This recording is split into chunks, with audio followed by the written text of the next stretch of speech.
Cassia film. I think we're live. I think we're live. Okay, we'll try again. Hello and welcome everybody. Welcome and thank you for joining us on this White Deer International Film Festival journey and experience this whole week. Thank you so much for joining. We have a live stream for you. This live stream is going to run through until we've got through a few of the guest speakers that you may have seen on the schedule, and also later we're going to do the announcement for our all-important annual awards. I'm Mark Wisdom. And I'm ALASTAIR RAILTON. And in the background we have Adam, who is the other co-director, co-host for the festival, and some tech bodies who know far more than we do about what they should know about. We are joined by Cassia. Now, Cassia has very kindly offered to be a guest speaker for us. We'll let Cassia introduce herself in a second. But Cassia, we really want to speak to you because of your experience working with BFI, and we thought that your experience and your knowledge might be really useful for this kind of audience that we have, and we've got a lot of interest in, through questions which we have for you. We chatted before, so if there's anything that you don't know, don't just say. It's not it's just really based on what you've experienced, so don't worry about it. But Cassia, would you like to introduce yourself to us? Sure. So I'm Cassia, and I'm a screenwriter and director and playwright, and I've been screenwriting for about 8 years and been working professionally in the industry for about 6. Mm-hmm. And my last short film with the BFI network, which we shot in January, we're still in post-production on it, but I'm sure that's probably going to be a lot of questions today about sort of how we got that funding and all that sort of thing. Brilliant. Okay. Why don't you tell us a little bit about the film itself? What kind of film, what genre, maybe a small little bit of the synopsis. Anything you can tell us at all? Yeah, so it's a horror film set in 19th century India, and it's essentially a metaphor for being mixed race. It's based on the history of Anglo-Indian children that were in 19th century India. In the 1870s, there was this big sort of cultural shift against mixed race children, mixed race people, because they were seen as like a threat to the British Empire. And I kind of wanted to make the film explore that feeling of having dual identity and having one part of your heritage be suppressed, because most of these children would be raised more white rather than Indian, because that was favoured. So I've kind of made it into a little horror gothic short. Wow. So it's quite heavy and it's very like weird and surreal, but that's as a director, I love sort of surreal fantasy style, so it kind of suits that. What was the sort of motivation for going down the horror route, Cassia? That was Well, I've always really been interested in horror films. Some of my favourite films are horror films. Like, I love The Babadook. If anyone's not seen that, watch that film. The Shining. I love horror films. Get Out is another one. Horror films which have kind of more meat and substance to them. And I think because horror, you can take people on a real entertaining thrill ride, but then also you can explore a really kind of deep social issue, but in a kind of quirky way where it doesn't feel like people are being force-fed an idea. It's more that they get all these images when watching the film, and then afterwards they could think about, oh, I didn't realise it was talking about this, or I thought this meant that, and it kind of leaves it open to interpretation. And all my other films have kind of been fantasy dystopian sort of vibe, so it kind of made sense to go into the genre of horror. Interesting. Yeah, that's really interesting. Hopefully Andreas is watching. If you are, Andreas, hello. Andreas was someone that's worked on the podcast who is an avid horror fan. So he said very similar things to you, and he entered his film Petra into the festival, which, probably similar to you in that had real... It's not just seeking jump scares or anything. It has kind of meat on the bones. Exactly.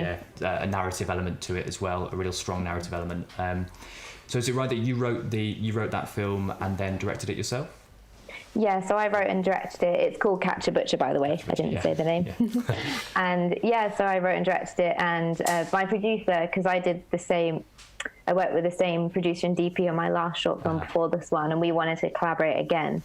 and we all agreed we'd like to do a horror. And my producer basically said to me, you know, write about something personal, something that actually, has like deep meaning for you. And because my dad's side of the family are Indian and my mum's white American, having that like dual identity thing was quite personal to me. So that's why I ended up wanting to write it and direct it as well.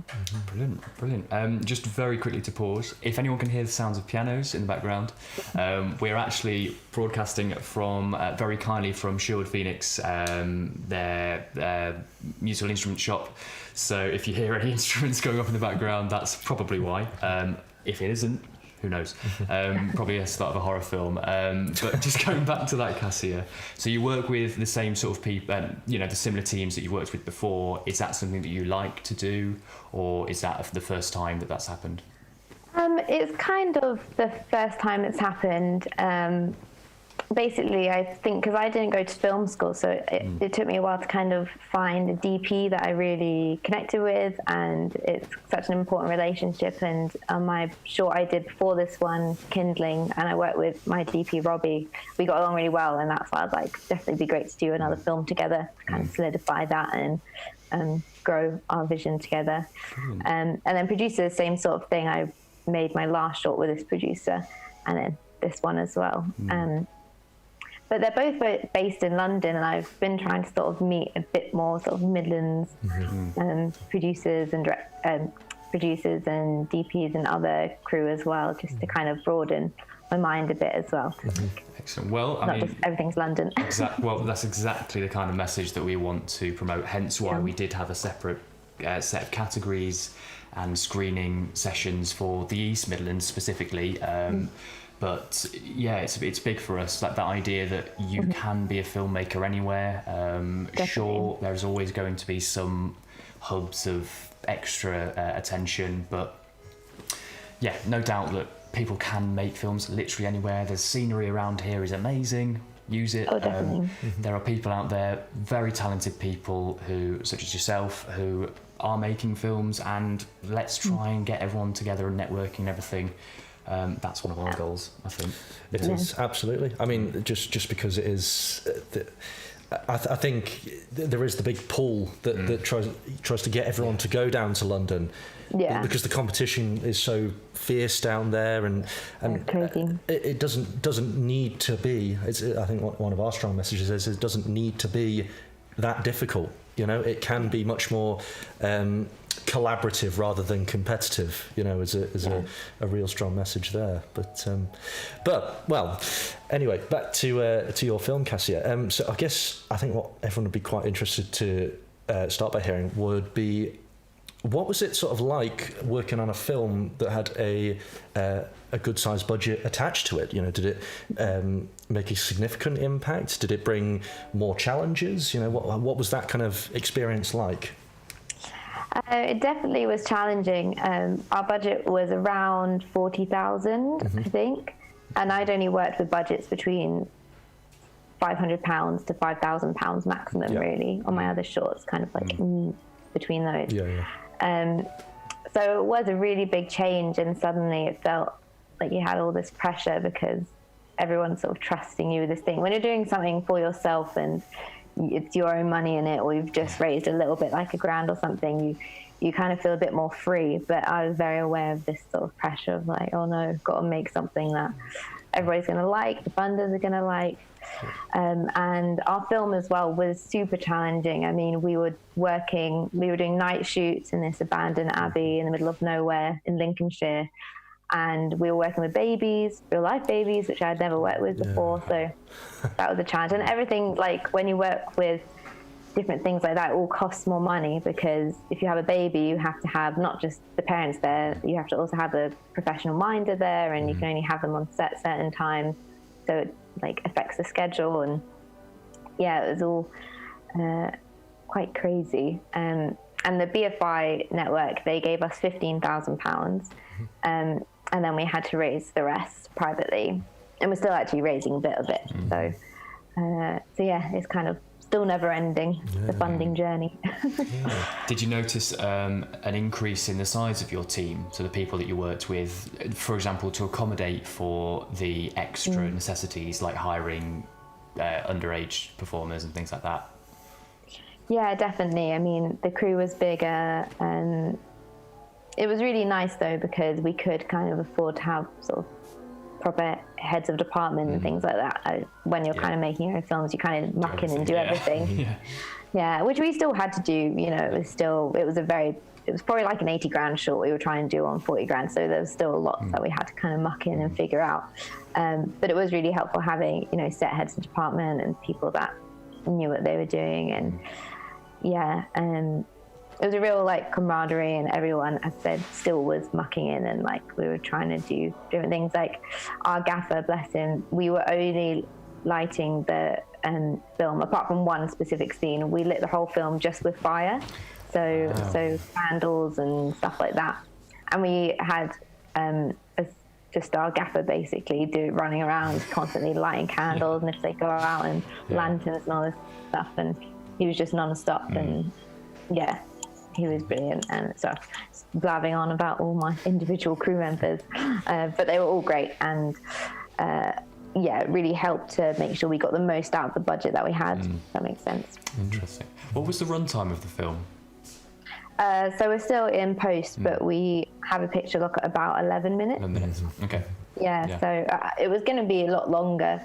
I was predicting it to be about 18 minutes, but then while we were shooting, because of sort of time restraints and all these different things, we kind of cut a few scenes as we were filming, and so kind of films sort of evolved as we went along, as they always do. Of course, and we've actually got a question that may actually be quite poignant for this particular bit. So we've had a question from Mai Yukic, who we spoke to earlier in the week and who's entered a few films. So hi Mai, if you're watching.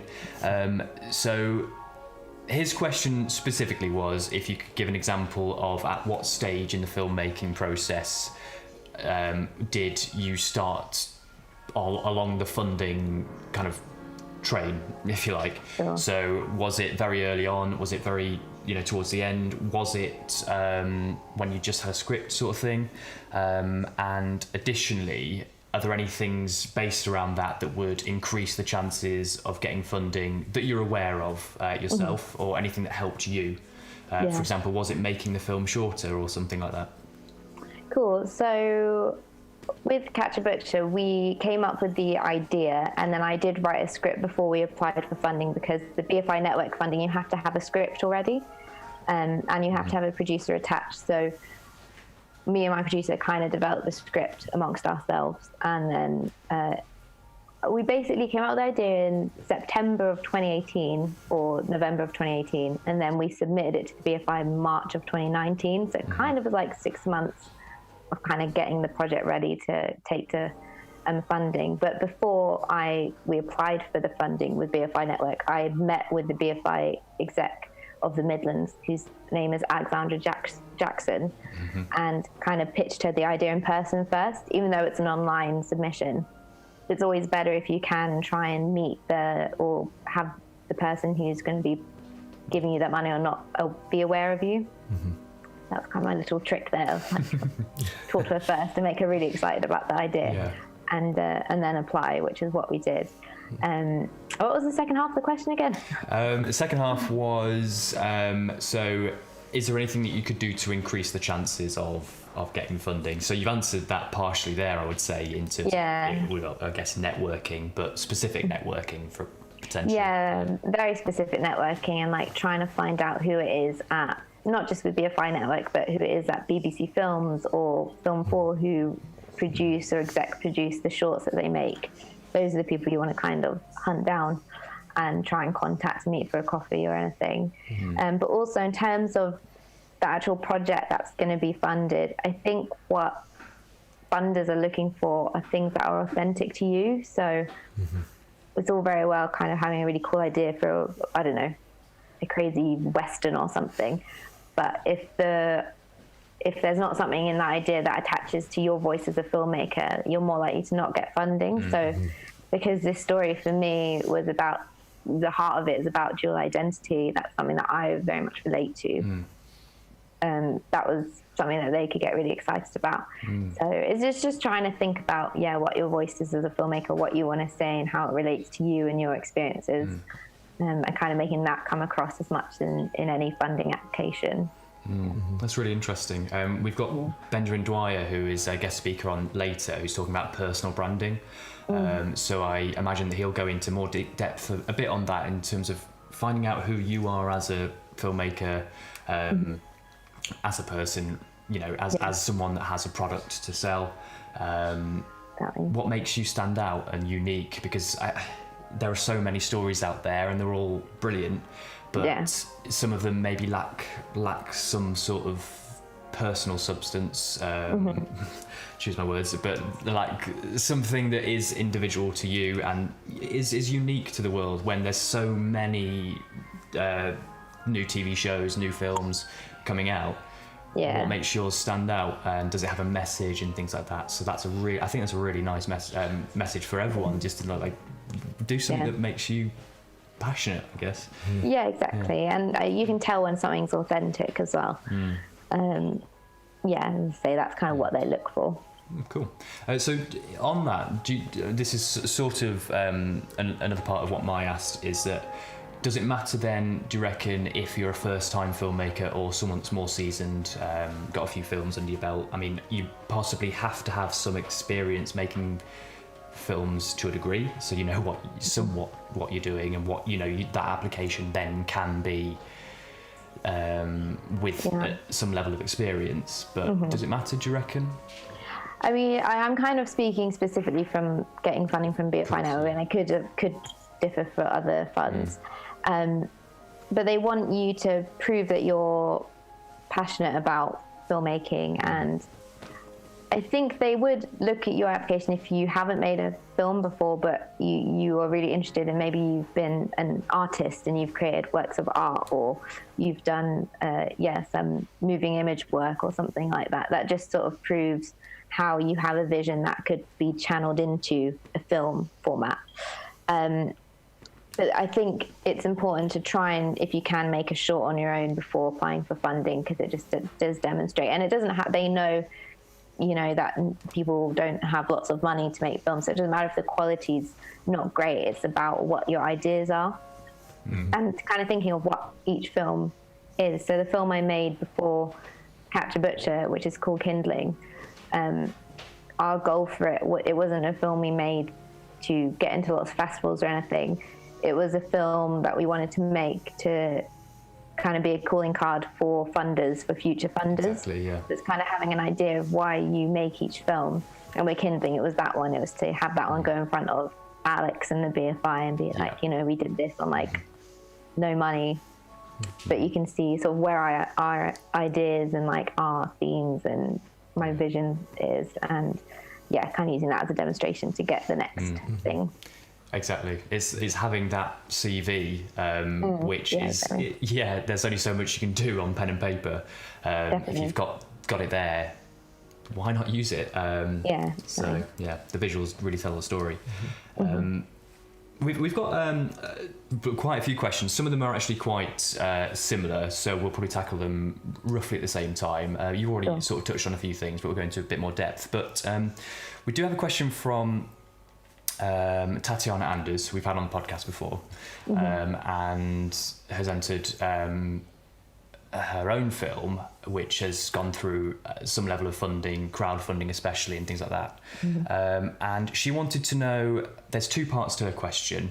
The one part was that, so when you sent your application off and everything, so you have touched on this slightly, but just to sort of confirm your experience. So she wanted to know whether they preferred that you send a script, or, for example, just a short pitch of your idea, for example. So you probably did it slightly both ways when you met Alex, for example, and then followed it up with the actual formal application. But is there a definite they want one or the other? I mean, I think for the BFI network, you are supposed to have a script, but in the first instance where you're just emailing people or, speaking to funders outside of funding bodies, if you're finding sort of individuals or companies to try and back you, having a strong pitch document is really important. We have like a treatment or a pitch deck which has, our log line, characters, stuff, and gives a vision for the film. Yeah. But then have like the practical information as well, which is what we often will send to funders rather than the script. Okay. But the BFI network, I'm pretty sure, want a script, but it doesn't need to be, the most amazingly polished script, because they pay you with a script editor as well with the BFI network. So if they feel like your script needs a bit of work or you need to refine your idea, that's something they'll consider. They're not expecting it to be a ready to shoot screenplay. They're expecting it to like give the sense of what it is you want to do and have the ideas and show the potential, but they'll want you to work with someone more experienced to kind of hone the idea and that sort of thing. And that's what we do with Capture Butcher. How was that, sort of bringing in somebody with that experience into the team? Did it make a significant impact, would you say? Yeah, it was great. I love working with script editors. I work with script editors quite a lot, and they just kind of help coax like the core center of your idea, and so your film doesn't get muddied with the other stuff, because that's the hardest thing about short films is, you want it to be really concise and succinct.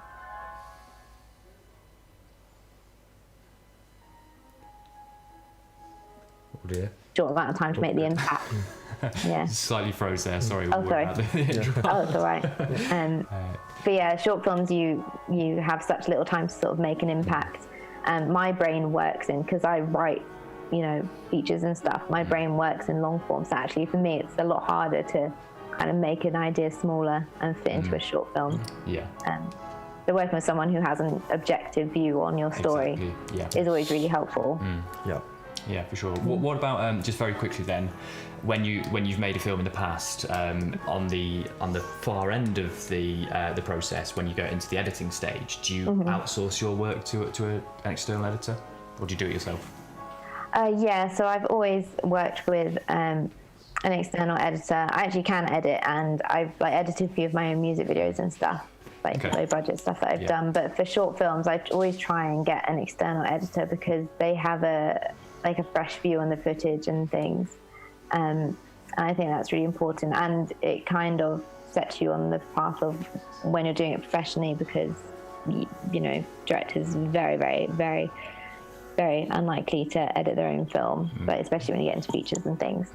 So it's good to learn how to work with an editor, even though it's scary because you kind of know what you want and you think, it needs to be that take and that timing and that stuff. But it's always really helpful to have someone else kind of have a go with the footage, and you kind of come in and you see it with fresh eyes as well. Yeah, exactly.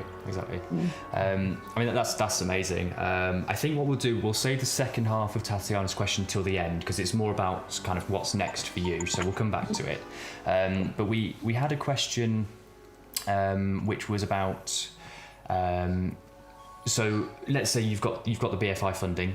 Fantastic. But as you experienced in your case, you had to raise funds elsewhere as well.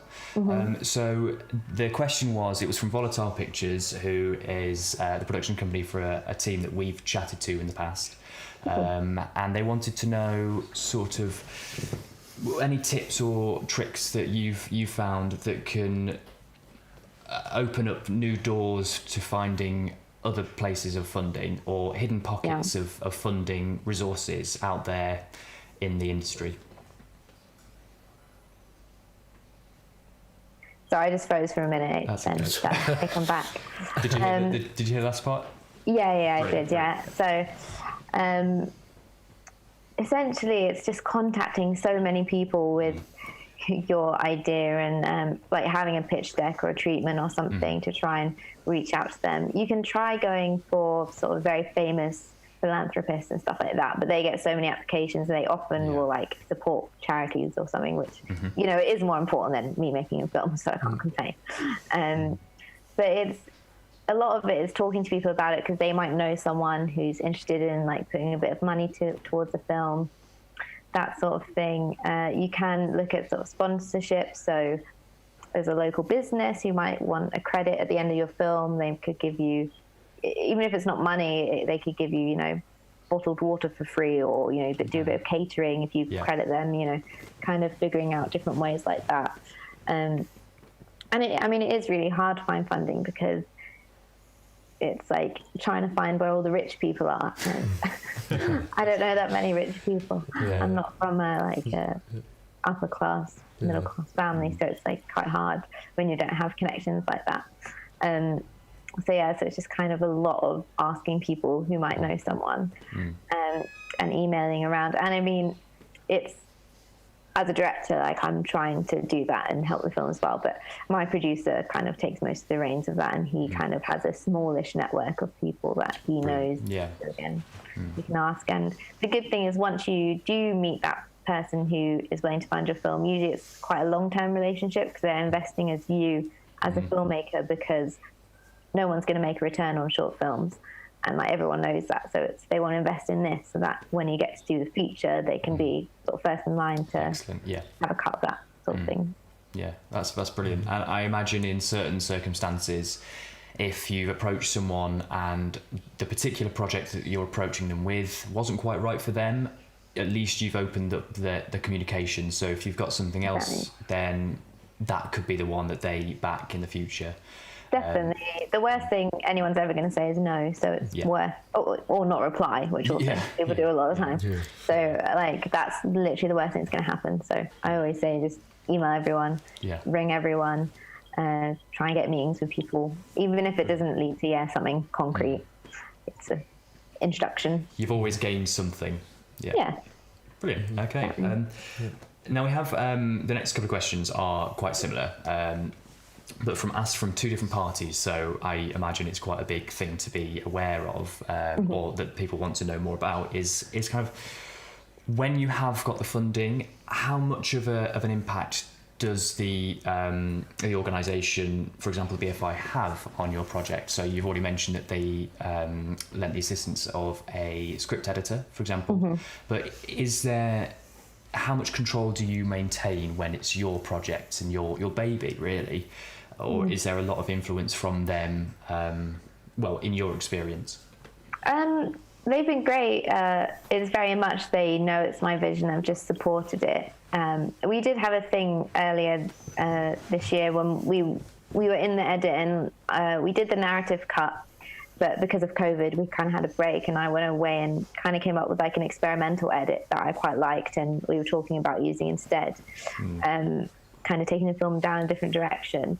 But at the end of the day, when we had a discussion with our BFI exec, the film they funded was the narrative version. So even if I actually ended up preferring the experimental version, which I didn't in the end, but say that had been a thing, I kind of couldn't have done that, because the funders would be like, well, that's not the film that we commissioned, that's not the film we put our money into.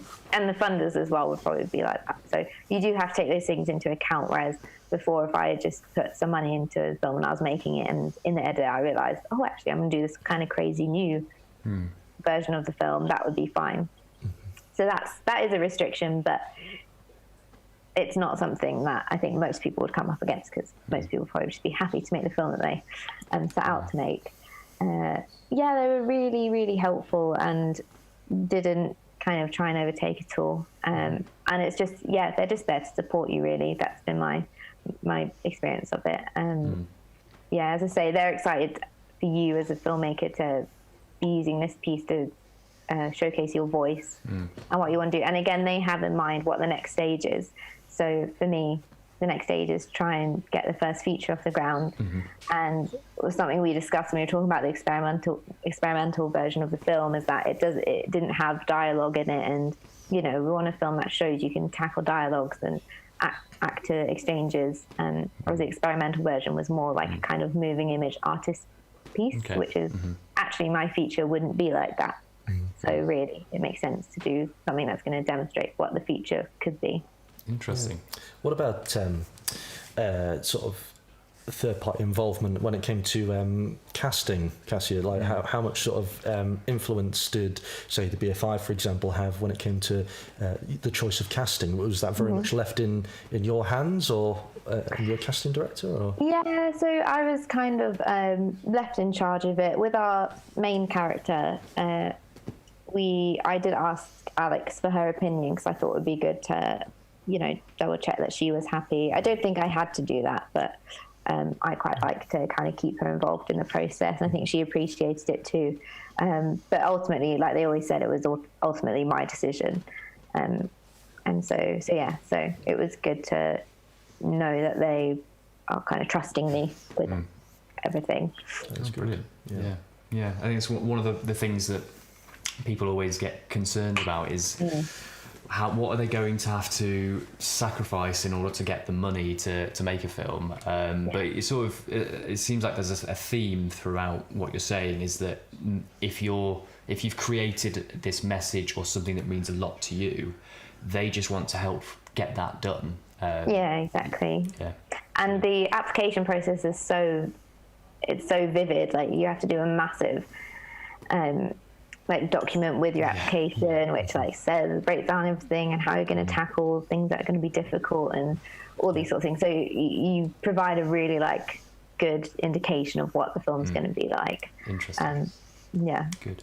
Just on the application, are there any? Have you applied before, for example, and done something differently for this film with an application, or are there any hints or tips that you could potentially share regarding the application itself? Well, I hadn't applied for the BFI network funding before, but I had applied for BBC funding for a short, which I got into the final final choice or whatever. Then it fell through, and their feedback was that they felt it was too ambitious. And that was my worry with the BFI one, because it is a really ambitious film. But to make sure that couldn't be something they questioned, we did a huge document outlining the practicalities of filming this creature-y thing that we've got, outlining working with babies, making sure we'd done all the research, how we were going to tackle these fight scenes, having a stunt coordinator, factoring that into the budget, really making it super clear how we were going to tackle everything, so they didn't think, oh, we're not sure how you're going to do that. Yeah, they couldn't use that as an excuse. So yes, that was kind of something I'd learned from the first applying for funding and it kind of not working out. Just thinking what to do next time. Yeah, it makes sense. Be thorough, be clear. If you're doing any kind of project, it's probably best to have those answers already. So even if you don't get the funding, you know what you would do. Well, exactly. Yeah, even if you didn't get the funding, assuming that you went away and did it yourself through other means, that you could answer that anyway. It's good to have that prepared. So yeah, it's good to be hyper professional about it, because why wouldn't you be, really? Yeah, exactly. Brilliant. Okay, so potentially we'll go back to then Tatiana's question, because that's sort of fitting into what you're saying now. So you've got contacts with the BFI and you've worked with them. Is it likely that once you've established that connection with them, that might continue going forward? So with you wanting to make your feature film, will they assist you with that, or are there other ways that, for example, does BFI help with feature films, or do they give you contacts in order to make feature films, or do you have another route that you're going to go for making your feature? So the BFI network do, aside from their short film funding, they do something called the Early Development Treatment Fund, or something like that, the Early Feature something. But so they will, they'll fund you to write a treatment for your feature, and they kind of not expect everyone, but that's kind of the natural progression after doing a short. Doing the short fund. So I've been asked to think about applying for it, and I've had discussions with Alex about what story or feature idea I would apply to that fund with it. So I'm kind of just deciding that now, figuring out which idea, because I have about 3 features that I want to make. Obviously I won't be able to do them all at once, but sometimes it's good to kind of get them all going, because it takes forever to make a feature. So I have an idea that I'm going to apply for that, but then also I've got an independent producer I know who I'm potentially working on developing a feature sort of independently from that as well, a different feature. So I think trying to go for the funding that's there, like the early development treatment fund, and then also just by your own means trying to get things off the ground. It's good to have a producer who either is extremely experienced in shorts and is ready for the feature world, or have a producer on board who already has made a few features. So with this independent producer I'm potentially working with to develop another feature of mine. She's made about 3 features, so that's kind of why I can kind of let her kind of get on with it. Whereas if I'm working with a kind of producer about to jump into features, will be the one I attach to the early development fund and I apply for that. I see. Yeah. Okay. That's really interesting. Yeah. Brilliant. Okay. I mean, well, that's kind of covered the main topics that we had in the questions. I mean, is there anything else that you're looking to gain knowledge in yourself, for example? So we've talked about sort of what the BFI can offer and what you've learned so far. Are there still things that you're looking to have answers for that maybe other filmmakers can help you with, for example, or maybe it just at least says that this is a common concern amongst the filmmaking industry? Are there anything that you're still sort of working on or trying to improve yourself? Oh, definitely. I mean, every film is like such a learning curve. There's so many things that I did in Catch a Butcher which I would never do again. Okay.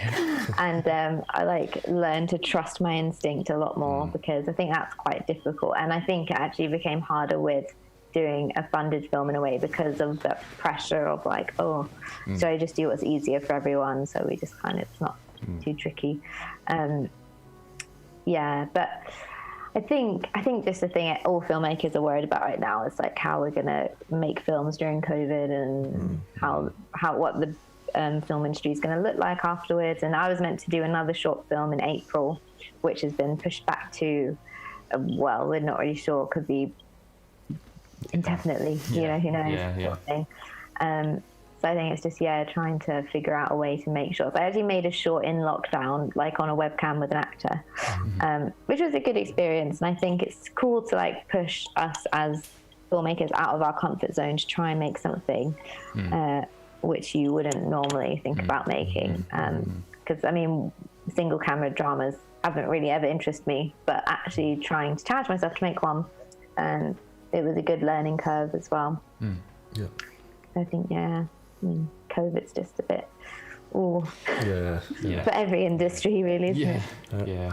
And I mean, what funding's going to look like on the other side of it as well. And, I mean, with Brexit as well, we're not eligible for the European Film Fund anymore, which was a big thing of getting features made in this country. So just kind of see what happens. True. It's likely that there might be some changes at least. I guess the general principle of put yourself out there, keep asking questions. Definitely. And if you can, just email other filmmakers who are above you and ask if you can take them for coffee or if you can shadow them, and especially now in COVID, people are kind of have the time weirdly, can I Zoom you for half an hour and just ask you a few questions about your film or your experience? Because that's how I ended up getting into the industry, was working for a film director, and just learning so much from her.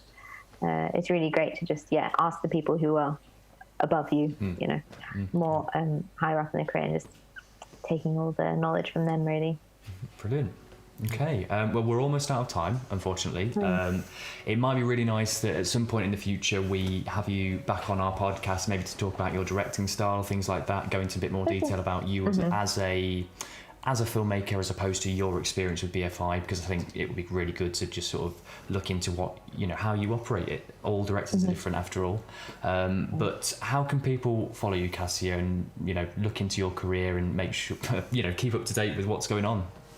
Well, I'm very lucky. I've got a very unique name. So if you just look up Cassia, my first name, JJ. I'm on, Twitter, Instagram, Facebook, and I've got a website, which is cassiajj.com. So all my work's on there and sharing what's going to be going on. yeah, that's kind of where you can find me. Brilliant, perfect, spot on. Okay, well, thank you so much once again.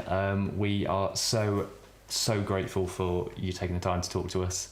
We'll stay in touch and hopefully chat to you again in the future.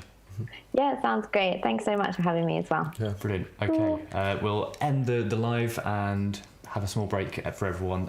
But yeah, thank you so much. Cheers. We're back in half an hour, I've been told to say. With another guest speaker for Benjamin's Wyatt. Yeah. Look in this direction. Back in half an hour. Yeah. See. But, There we go. thanks everyone. We're learning on the job too. Yeah. Okay.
Hi guys, I'm Ben. I'm the agency director and musical theatre agent for North Artists Management. I'm really excited that my brand is able to be sponsoring the White Deer Festival at the moment. And we're really excited to be able to be working with you guys and see some absolutely incredible films. And I'm here today just to give you a really, really short but really key presentation into building your brand and brand development in the entertainment industry. It's hugely important as a performer, an actor, a filmmaker, whoever you are, in whichever area of the industry you work in, to maintain a clear brand and a clear kind of perspective in terms of who you are and what makes you unique. And that's hugely important in selling yourself as a business in whichever sector of the industry you work in. But what actually is a brand? And branding is actually really the activity of crafting perception. So you go into Tesco's and you know exactly what's happening there, you know exactly what to expect, you know exactly where to see products, you know exactly the kind of service that they're going to give you, and that works in all sorts of different areas. And it's the identifying mark of a specific item, product, organization, company, or individual, and whichever category that you fit into in that sense. I think this presentation will be key in giving you a load of information to take forward in that sense. The key thing to remember about branding is that it's more than just the image. It's so much more than that. And there are so many key things that make a brand successful. And those things are values. What are your brand's values? What's its ethos? What's your brand's target market? What's your brand's approach to the specific target market that they're working in? What's the purpose of your brand? Does it have a uniqueness and individuality about it, or are you trying to be very similar to competitors? My advice would be probably the latter, meaning that, sorry, not the latter, the first one, which basically means that obviously you're wanting to be individual and unique. What's your work ethic? What style is your brand? What style do you bring to the market that you're working in? What's your professional appearance? How do you appear to the wider industry? How do you appear to your competitors? And that's the key thing about any brand, any business, or anybody working really any profession. How do you appear to your competitors, and what makes you different? And what is your product? And if you're a performer, your product is yourself. If you're a filmmaker, your product is the film. If you're a director, your product is the film. Do you know what I mean? It's what is your product and what makes it different? There are so many well-known brands out there that have really, really unique and interesting and really key pointers as to what makes them successful. And I think it's really important that you kind of, when you're looking at branding and when you're looking at yourself as a brand or your product and how you're marketing your product as a brand, why do you want it to be successful, and what's going to make it successful? What are those key things? So, for example, I've just got some really cool facts about 3 really well-known brands. So Nike, for example, is the world's Nike, and it is Nike. The amount of videos I've watched about it actually being pronounced as Nike, so it's Nike, if that's one thing you take away from this. Nike is the world's most well-known sporting brand. They are the world leader in their market in current revenue, and in current climates and everything like that. They are the world leader in their market. Their artwork and branding is super, super recognizable. Everybody recognizes that swoosh or tick or whatever you want to call it. You know that it's Nike. Nike have a really cool thing about Nike is that multiple groundbreaking industry associations with innovative technology, high quality, stylish products, self-empowerment, and they also maintain global economical production and sales. So they are super, super unique in that sense. Apple, everybody knows Apple. They make MacBooks, iPhones. 99.9% of the world have an iPhone. That's a really, really, really shocking fact. They are one of the world's top corporations, and they generate billions of dollars annually. Apple actually have a no smoking ban which surrounds their computer. So if you smoke while using an Apple computer, it actually voids the warranty. So they're all about health, they're all about the environment, and they're all about money. But do you know what I mean? It's a business, it's brand, it's all about that. A really, really interesting fact about Apple is that they are so successful that Apple have twice the amount of money in the US Treasury. It could give every person in the US $490, which is insane. So I would like to be cashing in on their bank accounts. In 2015, Apple became the most valuable brand in the world in terms of the money that they had, the everything that they owned. They were the most valuable brand in 2015. And they're so secretive about the products that they release and their brand in general, that they actually give their employees fake projects to work on, which is really cool. It means that they're really, really unique. They don't like to kind of pre-sell what they're about to release. They make it unique and they make it sharp. And every year they have their keynote where they release the new products every year. That's actually on the 15th of every month. So if you really want to see what a brand is all about, how unique Apple is as a brand, then watch their keynote on the 15th. Amazon, another brand, is the world's leading e-commerce company. It has over 20,000 employees worldwide. And this year, in 2019, they had a $20 billion annual turnover, which is crazy. The founder of ASOS, Jeff Bezos, is actually the richest person on the planet currently, with a $111.2 billion net worth. Wow. And since creation, Amazon has created over $4 trillion in trading. So they're doing pretty well, I would say. So I wanted to talk to you a little bit about North Artist Management as a brand, and who we are as a brand and what makes us successful and unique. And the key things for us as a brand in terms of the way we work and the way people perceive us is that we're personable, we're approachable. We keep a small team, so there's actually 8 of us. There's 6 of us split over the London office, based in London. Obviously, the London office. We're based in Covent Garden. And we also have a base in Paris, which has 2 staff over there. So there's actually 8 of us. So we like to maintain a small team, a contemporary, youthful team who know the industry now. And I think that's so key in branding, is that you recognize where you fit into the market that you're branding, or the market that you're working in now, because actually that's the way the industry works. It's forever changing. And I think if you think about the entertainment industry, it really, really is forever changing, and it's always unique. There's always something different happening. And yeah, it's so important to remember that.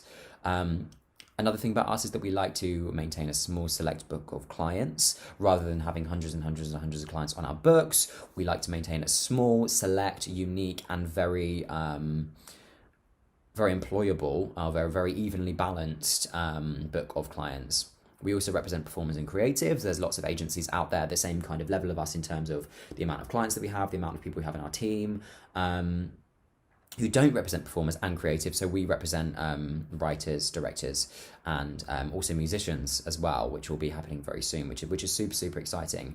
And I think the key thing for us as a brand, and it's the kind of, it makes us unique and industry unique. Everything that I've just said makes us industry unique. There's not really another agency out there like us, and I think that's why people decide to sign with us, or why people decide to buy into our brand and want to be represented by us. And really, we're pitching ourselves and we're selling ourselves, and that's so important for any kind of branding.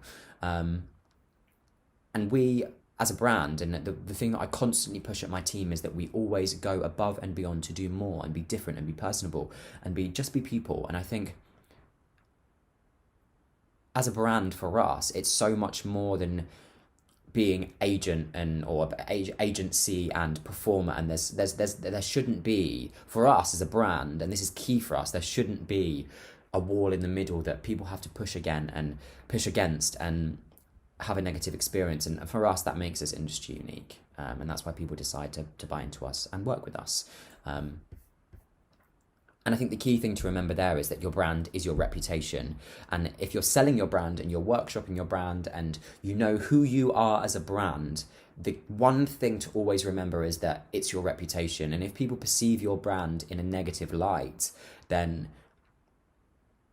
they're not going to want to buy into it. I'm sure every single person, every single one of you that are watching this this video, you've read negative things about brands. You've probably seen negative things about performers, you've seen negative things about production companies, you've seen negative things about directors. But the way to gain a good reputation is to endeavor to be what you desire to appear. And that's the key thing to take from this. Really, really super, super key. Super, super unique. But how do you identify your brand? If you're starting from scratch, how do you identify your brand? You need to work out what it is that you bring to the party. What makes you unique? And perhaps that could be what makes you employable, or what makes people want to buy into you, or what makes people want to watch your film, or what makes people want to sit there and listen to you in a workshop. What makes you employable, and how can you sell yourself? There are so many key branding methods. A really, really key thing that we always pitch into in terms of our branding is colour. I'll let you do the research. Like, you're watching this video, you can see the colour I'm wearing. It's so key. I remember a few months back we did, this was before all of the coronavirus situation happened and lockdown happened and everything like that. We were sat in a panel day. So we went into a drama school. So if you don't know what a panel day is, the agency and myself, the director, went into a London drama school, and we sit there on the panel and we audition the students and we look at them and think, okay, so this person fits into this casting bracket, they would be great for this. Are they a nice person? Do they know who they are as a brand? Which is so key. And something that really, really sold, if we're just talking about colour, something that really, really sold one particular performer to us is that her brand was purple. And that sounds really weird, but she was a performer and her brand was purple. So she was wearing a purple hairband. She's probably wearing a purple top as well, and her CV was purple, so her lettering was purple. The box round her headshot was purple, and I think that it was such a cool way to be recognised, and really that's her brand. Do you know what I mean? The key things that obviously you need to tap into when you're thinking about branding and how you are identifying your brand. And obviously the main key thing is, what is your product and what is it that you're selling? That could be you as a performer.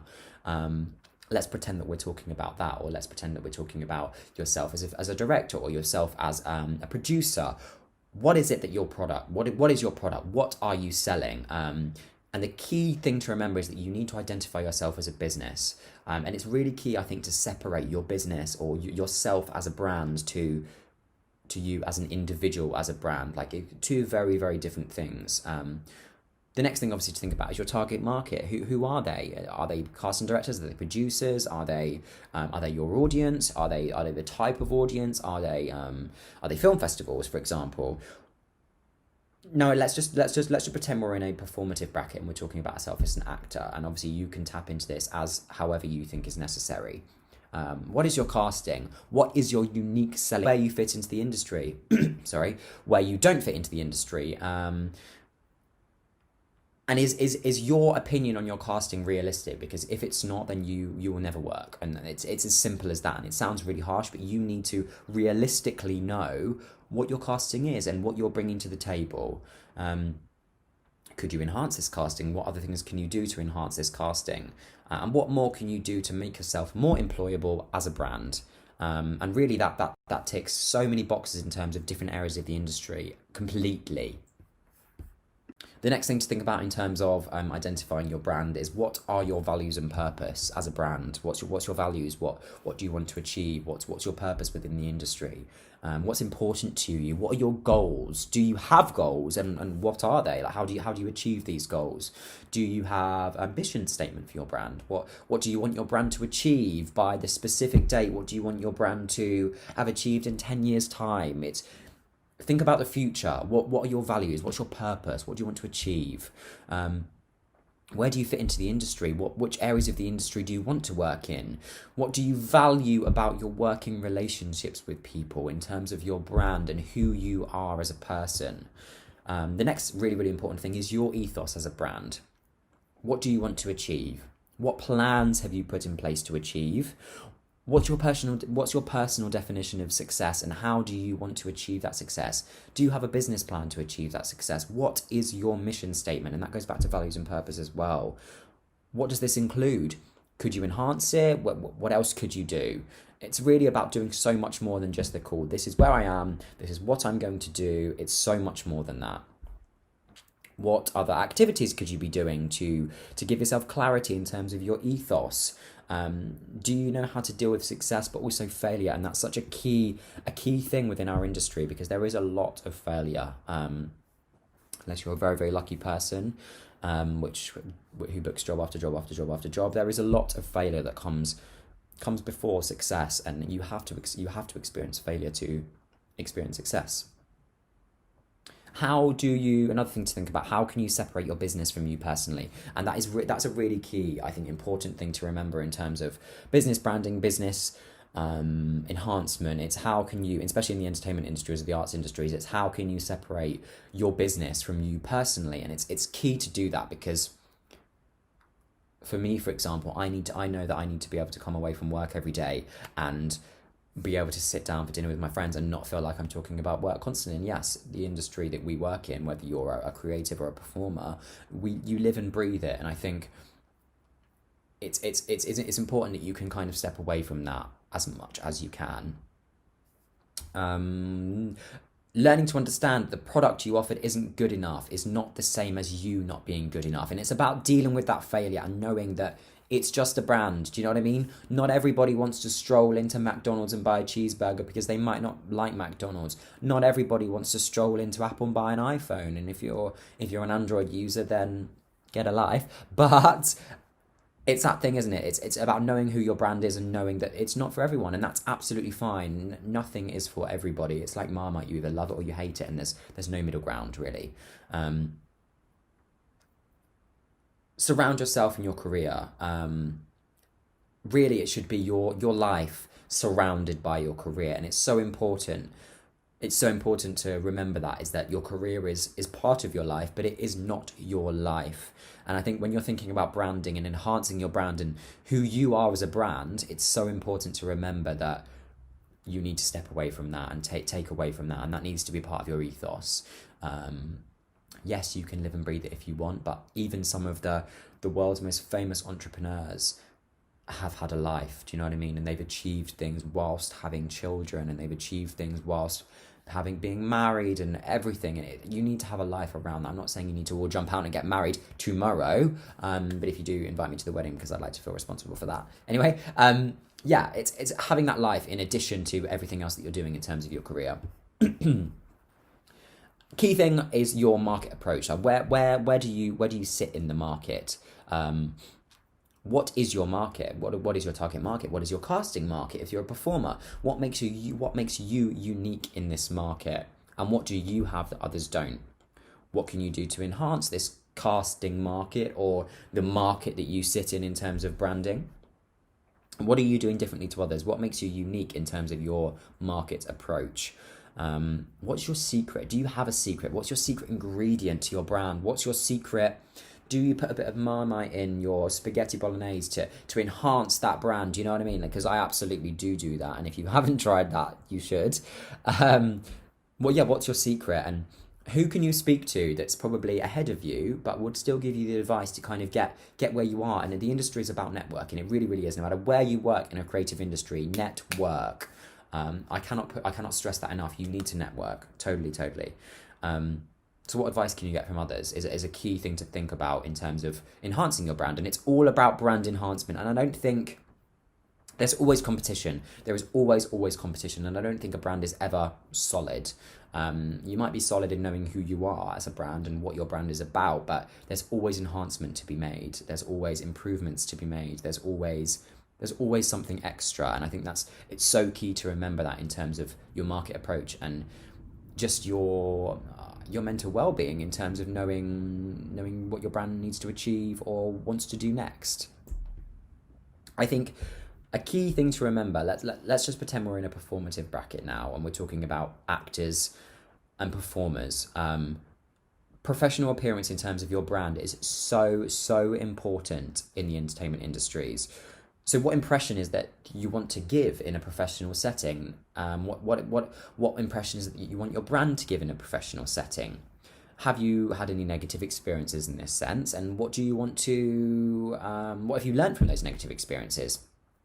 Let's talk about going to auditions, for example. Do you wear the correct type of clothing to the auditions? Do you have suitable headshots? Do they look like you? Is it necessary for you to have modeling shots, body shots? What's your professional appearance?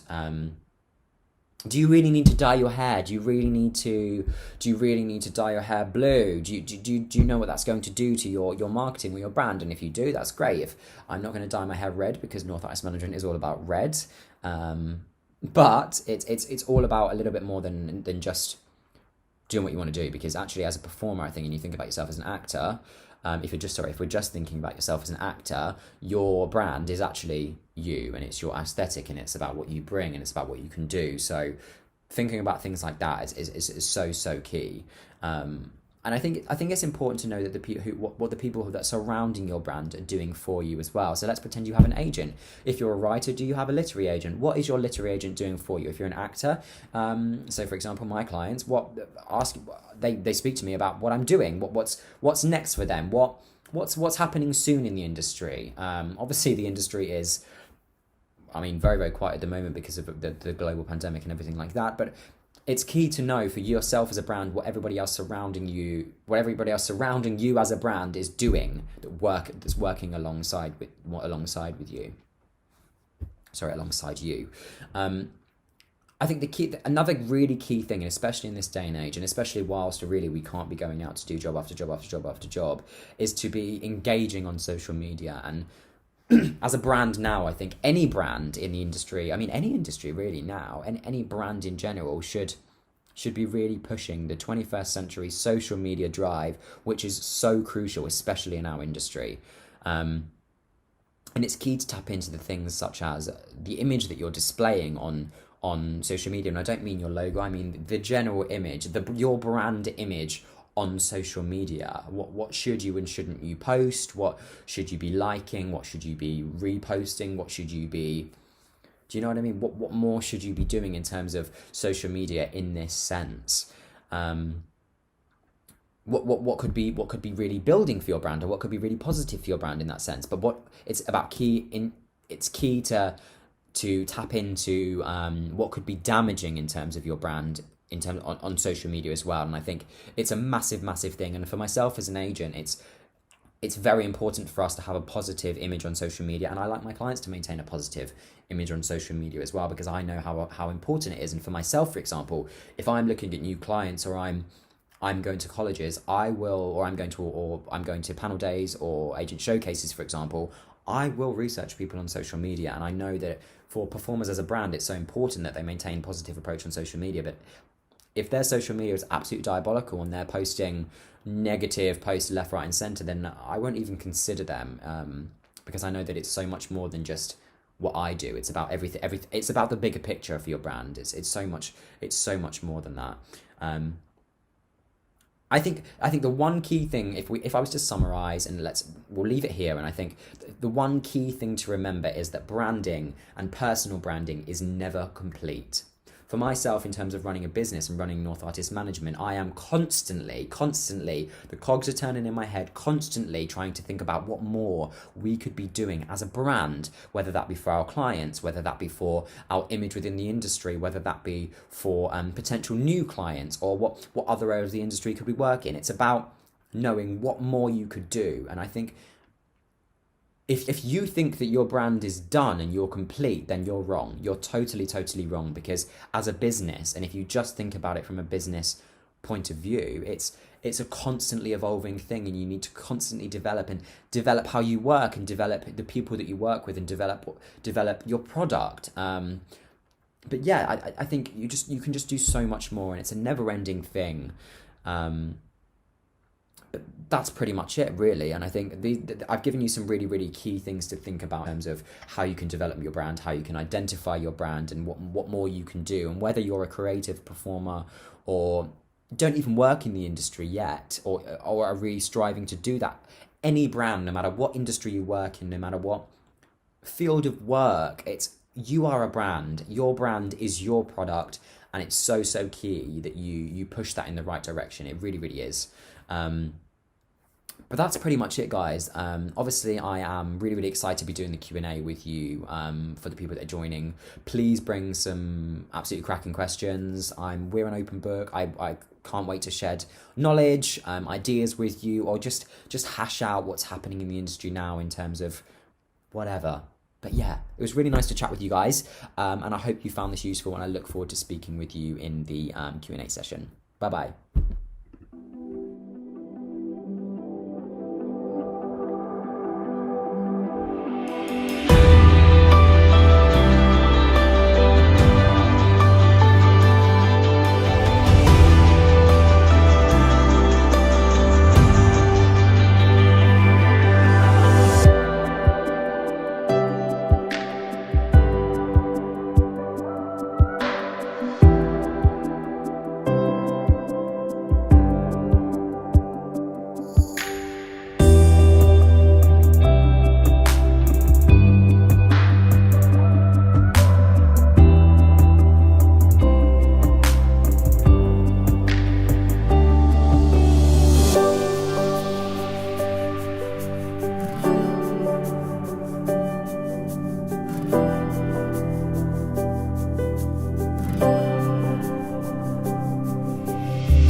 All right.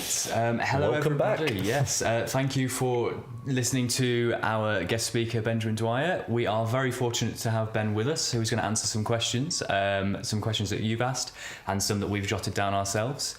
Hello, Ben. How are you doing?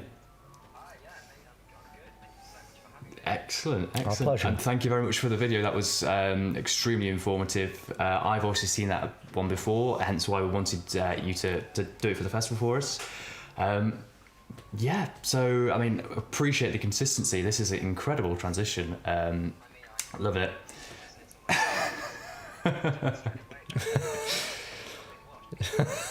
That is part of your personal brand, I'm sure.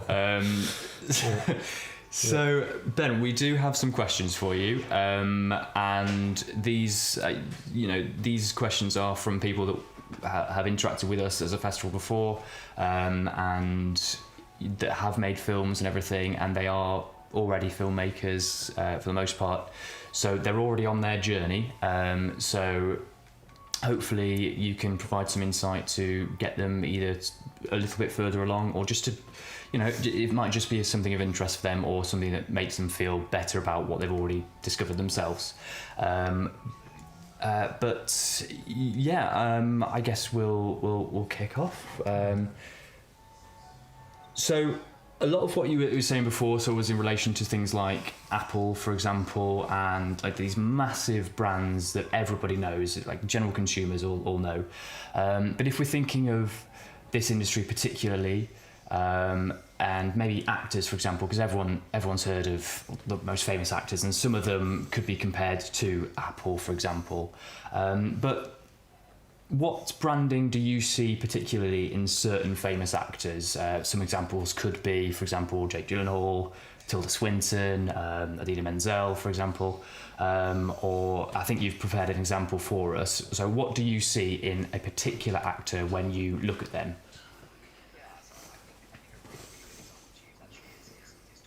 Mm-hmm.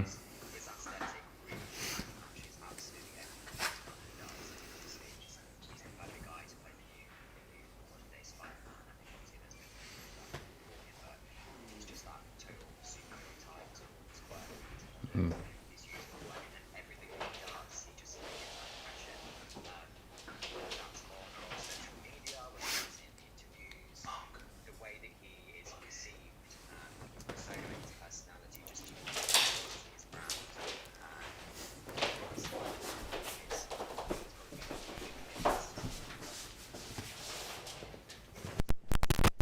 Sense. And I think it's the way that he's perceived away from work, which also kind of matches his brand as well. And I don't know, that obviously that's probably very intentional in terms of his marketing team and everything like that. So it's definitely worth thinking about, like, perception away from work, whether that is actually away from work or whether that is subconsciously work. Does that make sense? Yeah, absolutely. And do you think that it's good to, most people will know Tom Holland simply because of him being the new Spider-Man, but before that, for example, do you think that he would have done so much work himself in order to prepare for that, perhaps? Or is it important that he maybe transitioned, and it's good to know that he actually put in the work once that was something that he, like the role that he got, for example? Or is it good to just have that all the time? Just repeat the last little section there, Mark. Sorry, just broke up a little bit. So is it good to know your brand from the very start, or should you be open to transitioning based on, for example, a role that you get?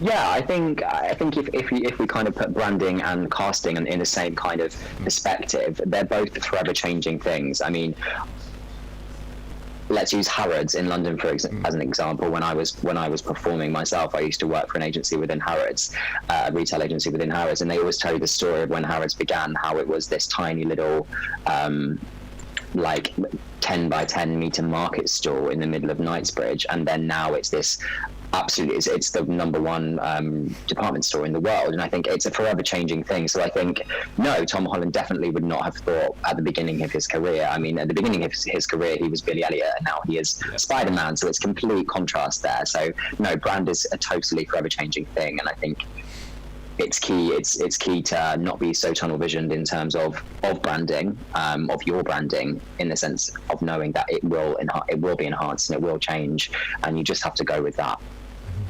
Excellent. I think so. One of the best ways, obviously, to brand yourself, as you've said, Ben, already, is using social media and the web as your key tools, basically, to promote yourself. I mean, from your perspective, what are the key advantages to using social media and the web to push your brand? I think to talk about myself as an agent and the clients that we work with, I always tell people that social media is 100% crucial within our industry, especially for performers. It's just simply a way of staying aware of everything that's going on and putting yourself in that bubble of everything that's going on. It's such an easy way of creating new contacts, whether that's through social media or just kind of networking through the internet. If we were to just talk about social media, for example, I would say it's the easiest and most positive way to make new contacts and connect with new people. And it's more than just making that initial connection as well. What else can you do to extend the connections that you're making with people on social media or the internet? Can you go and take them for a coffee? Can you go and sit and chat and bond and develop that relationship and talk about what you're wanting to achieve as a brand, whether that be as a performer or a creative? And you know that because you're so active on the internet or on social media, you're always honing in your craft. You're always aware of what's going on. You're keeping up to date, and overall, you're just constantly having yourself and your brand at the forefront of everything that's happening. And really, it's just a constant display of everything you're achieving, and it's just about the ongoing communication with the wider industry, I think. Mm-hmm. Yeah. I certainly noticed this as well, that it's almost a bit like a diary or a way to keep you mentally within your own brand. If you've got that online presence, that once you are online, you know, right, I have to kind of behave like this, but I've behaved like this throughout my social media posts. So for me, I just really love it because I can see exactly, just remind myself exactly who I am and what I stand for, just because I have this kind of diary of previous examples of that.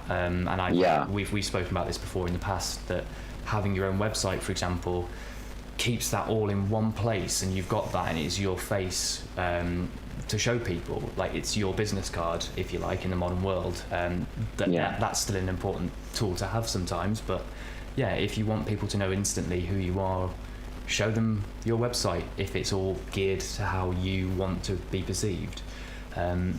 And it's really and I think it's sorry, go on. And in terms of like ongoing perception as well, it's so easy for you to kind of, let's pretend you're walking into an audition room as an actor and you don't have social media. You're making a very quick impression, but if you were to say to that casting director, "Oh, check back on my social media," or "Go and have a look at my website," it's about the wider picture of what you've already been up to and what you've already done, rather than just that. Do you know what I mean? It just makes it kind of puts you in a bigger box. Does that make sense? Absolutely, absolutely. But we do have a question from Andrew McNeil based around this. Hi, Andrew. We actually spoke to Andrew just earlier in the week. You might remember from some of our live chats. So Andrew's asking what is the best way for an individual artist to use their website and social media, but not be annoying, like to avoid spamming content, but rather to use it to their advantage? I think it all comes down to staying within your brand and what you want to achieve, really. I think yes, you can absolutely positively post on social media, on your website, about everything that you've been up to, but I think it's about having a balance between not shoving it in people's faces, but always remaining active and present within the social media bubble of the industry. I would say it's hugely important to avoid anything negative on social media, whether that's whatever you perceive as negative. I think if you're questioning whether you want it to be seen, then don't let it be seen at all. And that's the best way to use social media and the internet in terms of promoting yourself as a brand. but yeah, I think the best way to use it is just to positively promote your work in a sense that's not going to annoy people, that's going to really positively promote your brand in the best way. Absolutely. The next question that we do have, actually, you've kind of covered, but maybe we can adjust it slightly. So the question originally was, can you get away without having a social media presence? Perhaps then, because I think, it's your opinion that it's good to have one. Is it a case where it's especially important for new coming artists, or artists that maybe aren't as established as others, that they have it so that they can make the connections? But once you've maybe seen fame and you've got that established aura, that you see a lot of artists actually get rid of their social media because it's too much for them and they can't deal with it. So maybe you don't know, and maybe it isn't really an answerable question because everyone's slightly different, but is there a stage where you can just say, right, it's too much, it's not for me, I just want to focus on the work, and that's that? Yeah, I think that's really that's down to just individual opinion, really, I guess. But for me, I would say that social media can definitely be used as a stepping stone in terms of putting yourself out there as a brand, whoever you are in the industry.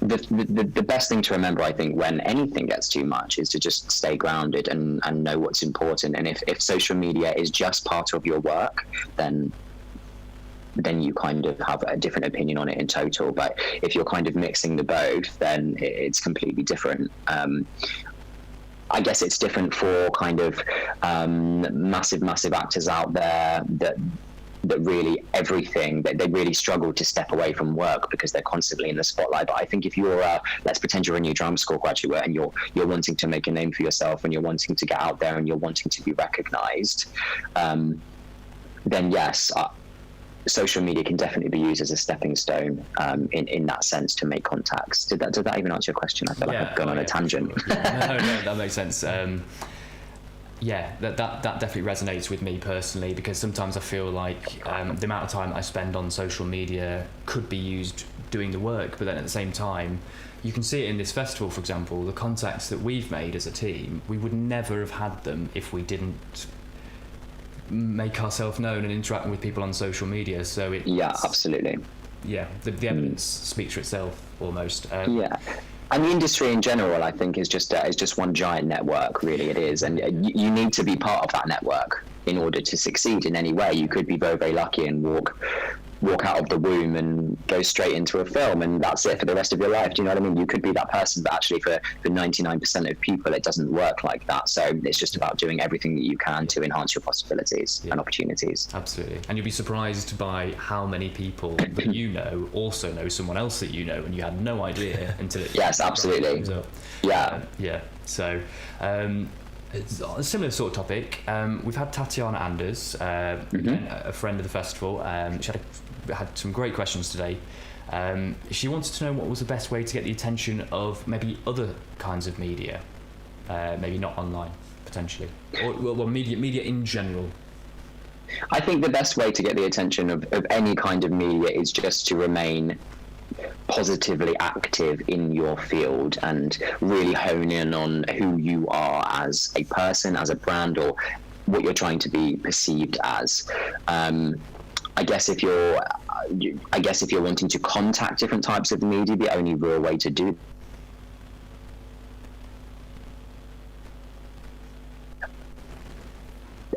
I can't stress enough how important it is to just be, if we're just talking about the media in terms of work, I can't stress enough personally how important it is for me to work with people that are very positive, not positive, but do you know what I mean? They aren't perceived in a negative light on social media and in the media in general. Yes, sometimes you've probably heard of horror stories of people that maybe have potentially done something on purpose to be perceived in the media in a negative light because they feel that might enhance their career. And do you know what? You go and do you, and if you want to do that, then go and do that. But the most productive way to be to have the attention of the media, I think, is to know who you are and to know what you're selling.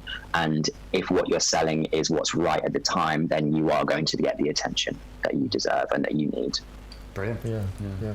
Just want to jump in here, Mark. Course, yeah. So, Ben, I know there's you spoke in your talk about the importance of establishing your values, either as an individual or as if you're part of a company, or and that sort of thing.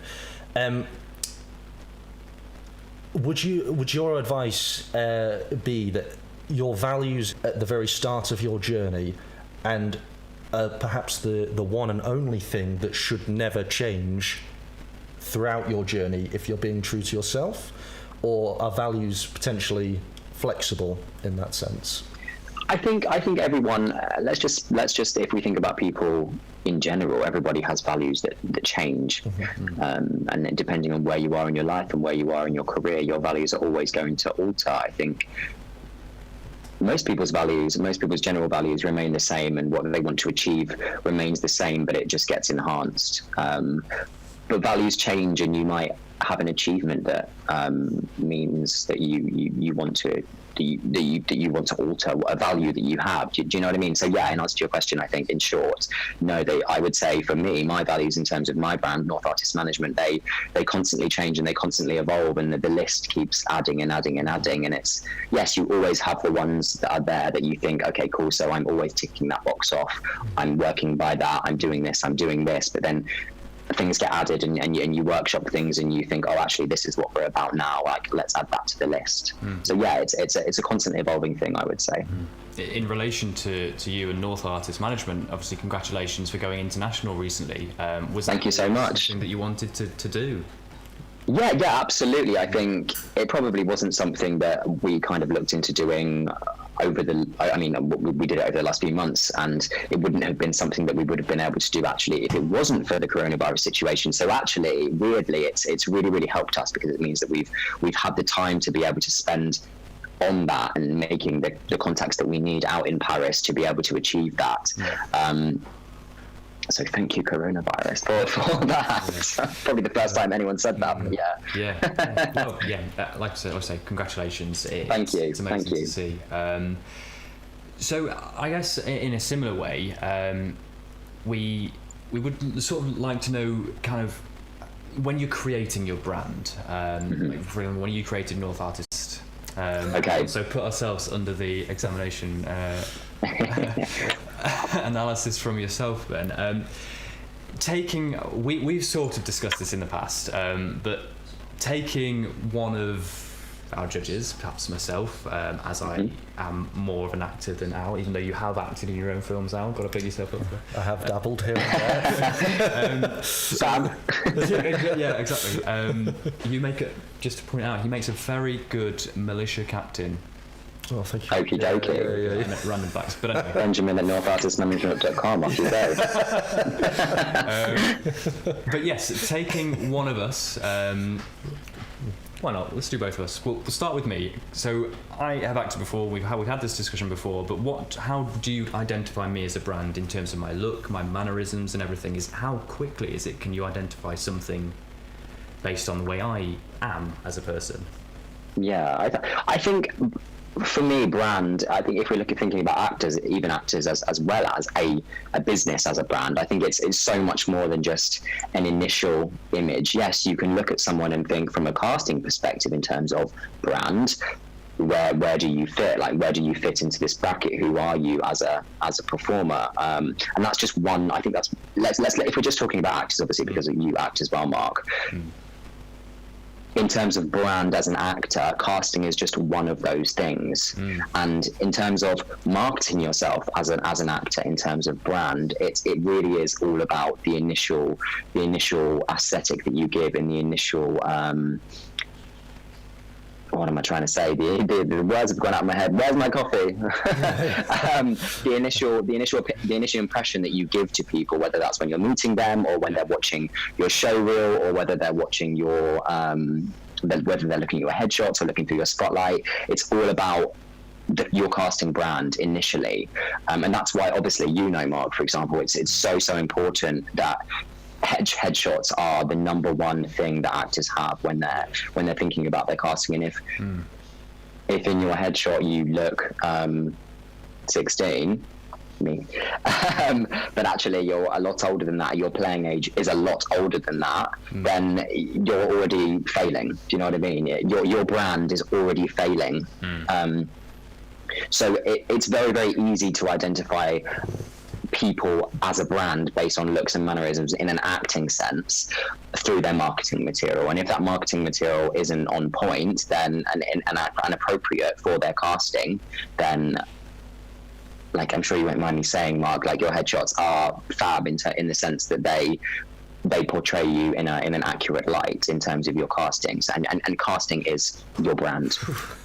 Yes. Yeah. But yeah, that definitely makes sense. I mean, it makes sense to me, obviously, because having had more experience with that. But a lot of our listeners will be, for example, just filmmakers in another specialism, yes, for example. And of course, we can't forget that a massive part of this industry overall is just that you're a good person, or you're a personable person. You can get along with people and work with them. Al, for example, as much as we can big up his cameos, I don't think there'll be some things that maybe you haven't thought about before in terms of, well, you wouldn't have had to think about headshots per se. No. Yeah. And have that obvious kind of, this is at least my casting, if not my brand. But as a filmmaker, is it for someone that never thinks about this sort of thing, and all they know is, for example, how to operate a camera, for example, how easy is it to identify them, and how do they develop their brand? Yeah, like as a non-facing. Yeah, I guess if you are always behind the camera, for example, and you have touched on things before, but for example, is it best to have just a brilliant show reel with your camera work or something like that? Is that the majority of the job in a similar way?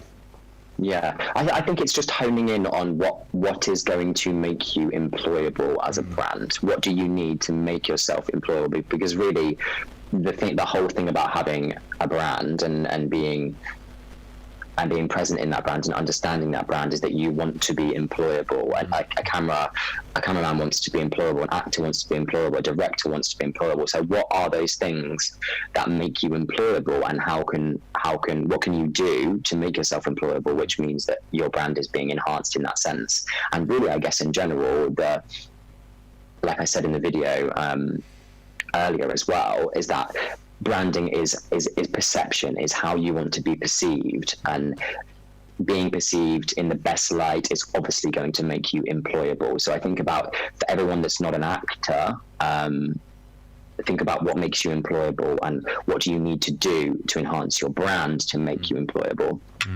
And could that be by identifying what you're good at, essentially, whether you're good at absolutely, or you can be very quick at getting the job done or something? Yeah, absolutely. But what are you good at? I mean, I think the whole thing to think about for anyone working in the industry is that you are constantly working with other people. Unless you're potentially, I don't know, you're an animator and you don't work with other people. Potentially you do. Obviously, it's not really an area that I work in at all. But if you don't work with other people, who do you work with? Who are the people that you would be connecting with? Brilliant. Okay. Well, we've kind of reached the end of the questions that we had prepared. However, do you have any kind of final thoughts or a way to summarise what is, I know, a massive subject, but a way to kind of, if someone can take just a few things away from what you said today, what would that be? I think for me, it's for branding and brand development and knowing, it's just about knowing who you are. And maybe you don't know who you are yet as a brand, but that doesn't matter, because like we've said multiple times in different ways, branding is a constantly evolving thing, and things change. And if you don't feel like, especially right now in the current climate of the industry, that you're where you want to be, then that's fine. I constantly wake up and I think, oh God, like, I'm not where I want to be, like, what's happening, what more do I need to do? But actually, like, let's be grounded. I have an international brand and we're okay, we're going in the right direction. And that's what it's all about. It's just about remaining grounded and feeling positive about you following your dreams. But it really is about that. Do you know what I mean? It's just about staying grounded and knowing who you are and developing who you are as a brand. Absolutely. Yeah, absolutely. Oh, very interesting. Very interesting. Yeah. I mean, that's really great. And I think it's an important message that people are just know themselves. When we spoke to Cassia earlier, the reason why she had the success that she did in getting BFI funding was that she knows the kind of stories that she wants to tell, and she knows how that she wants to tell them. So just to relate the two topic areas, you can clearly see that she's had success because she's followed the sort of things that you're trying, that you said work, basically. Yeah. So I think it's really important for people to think that, no, just identify what you want to be doing. I mean, she's a writer-director and she knows what style of story she wants to tell. So it works. It really does work. Yeah. Yeah. So, yeah. And it's the uniqueness, isn't it, about who you are and what your brand is, and she obviously has that uniqueness, which is amazing. Go her. Exactly. So thank you so much for speaking to us, Ben. No worries at all. And I'm sure we will have you on chatting again, hopefully talking about another topic, for example. Do you just quickly give some social media links for yourself, perhaps for North Artist Management? You could even sort of briefly chat about them if you wanted to, just to say to people, like, if they've heard about what you said and they want to know a bit more, how can they talk to you and talk a bit further? Yeah, absolutely. I mean, we're on all kinds of social media, Instagram, Twitter, whatever. You just need to search North Artist Management, or our handle is North Artist MGMT. Management was taken, but it's fine. But yeah, no, honestly, if anyone kind of wants any advice or wants to kind of get any advice in terms of casting, or our books kind of aren't really open at the moment for new performers, but we are always here to give advice, to give help or push in the right direction. We can put you in touch with other people. If anybody wants, I guess you guys are going to have storage of the footage that I did for you. But if anyone wants to chat about anything specifically, then please feel free to drop me an email. My email is just benjamin@northartistmanagement.com. I'm more than obviously happy to help in any way that I can. Yeah. Likewise, if you have a question for Ben and you want to come through us, we're more than happy to pass it on. And if we get enough questions or a certain topic or theme comes along, I'm sure if we pass it on to Ben, we can do something else in the future. Maybe that's absolutely. Or something. Yeah. Throw things at me. I'm more than happy. Excellent. Well, we'll probably leave it there. But how are you enjoying everything with the festival so far? How are we doing with branding? Yeah, it's absolutely fab. Really, really fab, guys. I've loved some of the films that I've been judging, and I'm really excited for the winners to be announced. Mention that, you've really very kindly helped us with the guest judging. We haven't revealed anything yet, so no spoilers. No. Very exciting. Yes. But it's not very long now. Just stick around. Once we end this call, it's only about half an hour until we kick all that off. So exciting stuff. Yeah. Thank you so much for having me on, guys, and I'm really excited to be working with you guys in the future as well. Brilliant. Thanks, Ben. Okay. Bye-bye all. Yes, thank you. Okay, everyone, we're taking about a 30-minute break now, so do tune back in very shortly. Thanks so much to Ben, and hope you're enjoying it so far. See you later.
start? We're on. We're on. Oh, wow. Cool. Hello. Welcome back, Yeah. everyone. Sorry for the slight delay in getting back to you. But yes, thank you all for joining us for what will be an exciting couple of hours. Oh, yes. Yeah. Probably the bit that you've all been waiting for, really. We are going to be announcing the annual awards for this entire year's worth of films. So all the films that we've been screening this past week were automatically entered into the annual awards after winning their bi-monthly award. And today we are going to tell you who has won that grand prize with each of our categories. Before that, we will do some thank yous and things like that, but we won't take too long before we get into the main event. Of course. Yeah. So, thank you to you, the audience. Thank you so much for watching and all the support that you've shown us this past week and the entire year. I mean, from the minute that you submitted a film to us, that is supporting our festival. And of course, if you want to interact with us further, if you comment on our posts and things like that, then you're supporting us and you're helping us to do what we do, which is to, in the end, support you as filmmakers and to get you heard and seen and to share your voice and your projects. And we're so blown away by it all, I think. Yeah. I think especially, and thank you to anyone who appeared on a podcast with us throughout the year. Yeah. We've had so many great guests, most of which have come from the film festival itself, and it's been a pleasure talking to each and every one of you, and hopefully those conversations will continue throughout next year 2. Yeah, and really interesting to hear how people make films. Mm-hmm. Yeah. That's why we do it, because we love films. And seeing people's films, seeing the behind the scenes making of, it's just great to be able to delve deeper into that. Yeah, absolutely. Yeah. Well, Adam has joined us. It's on stage now. Adam and the rest of the team behind the scenes have been taking care of everything, making sure the show runs everything really nicely. A big shout out to Jack, Jamie and Hamish and to everyone in Sherwood Phoenix just for helping us make sure that this runs as smoothly as it has. Apologies, there was a few audio issues. I'm going to say it was my fault when we chatted to Ben, but yeah, hopefully they all got fixed, and that's thanks to the team and everything. But yes, how have you found the day behind the scenes? Have you been busy? Busy, very busy. So I was going to ask you how you found the chats with everyone, the guest speakers, for example, but you may have been too busy to focus. Yep. I think they were good. Yeah. But yes, I mean, I'm assuming they were good. Yeah, they were. They were really very good. useful. Lots to learn, and just it gives you confidence. Like with all the podcasts, if you know that people are either in the same ballpark as you in their filmmaking career, or if they're a little bit ahead of you or something, if you want to look at it like that, then it's just confident to know that everyone goes through sort of the same things. Yep. There are ways through it, and even if they're doing something completely different to you or at a completely different level, you can still gain something. Interesting, like behind the scenes of more like director funding side of things, and then branding, and I was hearing them kind of tie together as well, which is great. I think also two topics that aren't talked about too much. I haven't seen very many conversations about funding and about personal branding and stuff. Absolutely. So I think it is though, isn't it? I mean, everyone wants the funding, don't they? But then it's kind of exactly. How do you get it? Because it's not, as many of you will all know, it's not easy. I mean, as a team, we have tried several times, and it's tough. It is. You do really have to put some work in. So to actually speak to somebody who has had it, and their experience, and the steps they took, and I think it was really interesting to see that it was a lot of it is just about. It's almost like selling your passion. The passion for your project, I think, is one of the seems to be the one of the strong points there. And then to know what happens when you do get it. Yeah, we had quite a few questions that were just so. We've got funding, hooray! What happens now? Like, do we lose control of our project? Obviously, Cassie could only speak from her experience, but in her experience, no, she still got to make the film that she wanted to make, and in fact, that was what sold. that's what sold her and her as a filmmaker to BFI. It was that project and her passion for it. So, and it's also I think always when we do podcasts and stuff, we never call someone an expert. It's always their experience. That's it, because there tends to always be tens of different ways that you can approach something, whether it's how to build a shot or how to get funding. There's loads of different ways of making that happen. So the more opinions, the more routes that people have taken that we can get out there, I think the better. And hopefully that will kind of continue on into year 2 being we are continuing it on into year 2, but hopefully it will continue being interesting to people, and we're also kind of endeavoring to make better stuff and see if people see what people are responding to and develop from there. So also this is kind of like a call for people's what do you think? Exactly. And we'll make stuff accordingly, really, because we tend to make stuff that we're interested in, and hopefully other people will be as well. But tell us what you think as well. Yeah, exactly. Let us know what you would like to see, and we will do our best to put it in front of you in whatever way we can. And that that involves you just letting us know. So please do. We should also say as well, aside from the kind of today's events as such, aside from what's happening in this room, we obviously spoke to Ben earlier, so you got to see someone from North Artist Management. But we should say a thank you to North Artist Management for their support. And when it comes to these results that we're about to announce, they have supplied us with some guest judges to actually provide some different opinions and different insights on what they think to the films that we've watched, which has been really interesting. And they're our new partner organisation. So a big thanks to helping them pull everything together today as well. And then looking towards next year as well, we're hoping to do more things with the Cine Booth team as well, which you will have seen on our graphics as well.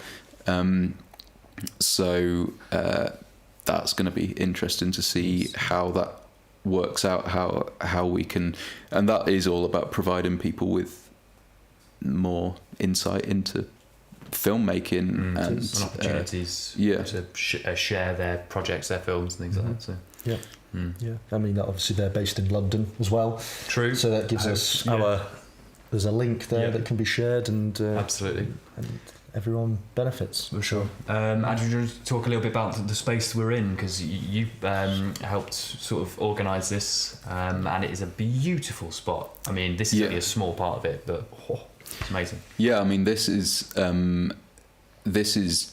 the tip of the iceberg, really. This is Sherwood Phoenix, or one of Sherwood Phoenix's filming spaces, or new filming spaces. But throughout the rest of the building, it has. Well, you guys walked through it for the first time today, and were amazed at how incredible it looks and how full of pianos it is. So many pianos and guitars, as you can see. If you are a music fanatic, it's heaven. And I think we were saying the minute we walked in, we wish we knew a little bit more about music, because we would have been blown away. In terms of the attention to detail that these guys take above us and ceiling, you might be able to see, but if you can't, it's literally song sheets, music sheets plastered entirely across the ceiling, and it stretches for miles. So the attention to detail, you know when you step into this place that it is what it's geared for and who it's aimed at, and we can't thank them enough for letting us use it. Yeah. And somewhat related to what we do as well, of a small, well, not a small portion, but some portion of films is the soundtrack. Absolutely. We have our soundtrack award tonight as well. So it's somewhat related to what we do. Maybe there'll be some musical people in the audience, and if you are, come and visit. Yeah, absolutely. Also a bit of a shout out to Hamish Dickinson, who is doing all the audio stuff. He's put these mics here, and he's better at it than us.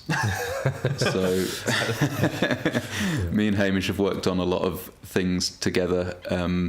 He is an audio engineer, I think would be his title. Yeah. I don't know. He also does a very good musician in his own right as well. Yeah. So thanks to him as well for helping out. Absolutely. Okay then. So his recording studio is called Phoenix Sound. We should say that. yeah, exactly. Is he in the room telling us, like, giving us evils? He's not even in the room to prompt me. We've done all this for Hamish, and he's not even here. He's around. He's probably watching. You would assume he's watching. Yes. Well, thank you, Hamish, and thank you for everyone. Literally everyone that supported us, whether you're there, one of our associates, or, like I said, one of the people that submitted the film. It's been great. It's been a great first year. We thought we were going to get 100 submissions over the year, and we knocked it out. Knocked that out of the park in like the first couple of months. Yeah. So, and we never imagined where we would get to. So, like we say, it's all going to continue, and you can have as much of your say as you want, really. And we'll take on board everything that you say and do what we can. And we should also say that, you know, there is room for more collaboration with people. Like, filmmaking is such a huge industry, and we want to get in touch with as many people as we can, because if we do, we can bring more information to you, more guest speaker spots, more diverse judges and things like that. Even if it's on an equipment level, like if you know someone that wants to advertise equipment, we'll do our best to do that.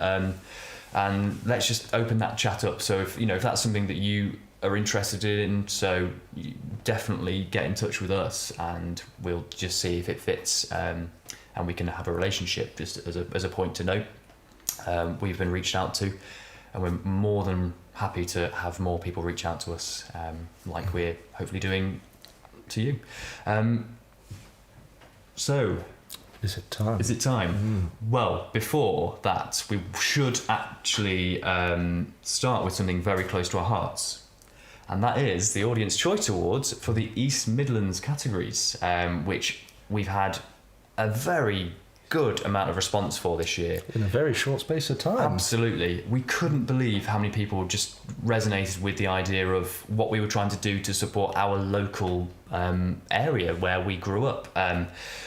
Some of our award categories, some of our main ones, are actually specifically just for East Midlands based filmmakers in the UK. We've had some really good submissions, and we're not kidding when we said in the introduction to that screening that they are on par with the rest of the world, and in some ways, because they're so close to us, we just enjoyed them so much. And thank you for people that submitted, and for people that have watched those films today. You have been voting, which is really good to see as well. And it was never a way of segregating out East Midlands films. It was more just giving them a specific platform to come through on, and all of them that have won the bi-monthly seasons have all are all on a par with the other films that we've received. I think, but it's really nice to celebrate our local area and see who's working in what you assume to not be a very filmy kind of place, but it turns out that there's some good little hotspots around from the films. There's a lot of creativity bubbling beneath the surface of the East Midlands region, I would definitely say. And I think it's been so nice seeing so many of those films come through, and actually just having the submissions themselves come through. I mean, when we opened the categories, we didn't know. We thought maybe it might just be one or two maybe throughout the entire year, but it's been a lot more than that. Yeah. And that's been really nice to see, to just see those films, to see they've been made, and actually in a couple of cases actually meet the creators of those films. And we've been, as East Midlands filmmakers ourselves, been actually able to network with those individuals, and it's been great just to have to solidify those connections. Yeah, fantastic. Makes you feel a bit less alone, I think, in your journey, which we've that's part of the reason why we enjoy working together as a three as well. That it makes you, it's a hard career path to follow, I think, but if you know people that are doing the same thing as you, or in the same industry at least, you can just talk it through together. Over the year we've found people from even all over the world, as we're international, spoken to people all over the world sometimes in the same day when we were doing the podcasts. Isn't that amazing that similar experiences throughout the world, and you find parallels with that's similar to my story, or as in my career path kind of thing, or that's a bit different, maybe I could try something like that. It's I think it's definitely made the world and the industry feel a bit smaller for us over this year. It's all good stuff, and we've got some annual winners now. We do indeed. But yes, just to sort of tie off everything related to the East Midlands this year, we did ask you to vote for your Audience Choice Award winner for our East Midlands films. The response was incredible. It really was. And it was close, gotta say. Like, there was some, I mean, just goes to show how difficult we found it. The response was great, and it was just difficult to choose. But there was a winner from your input. Between hundreds of votes. Yeah. That's how close it Incredible. So, Al. Yes. Would you like to announce the winner to us? The Audience Choice Award winner. It'd be my pleasure to open up the awards of tonight with our first Audience Choice Award winner for the 1920 annual season, or the first season of the White Deer International Film Festival. So, Audience Choice Award winner is An Eye for an Artisan. Congratulations, team, there.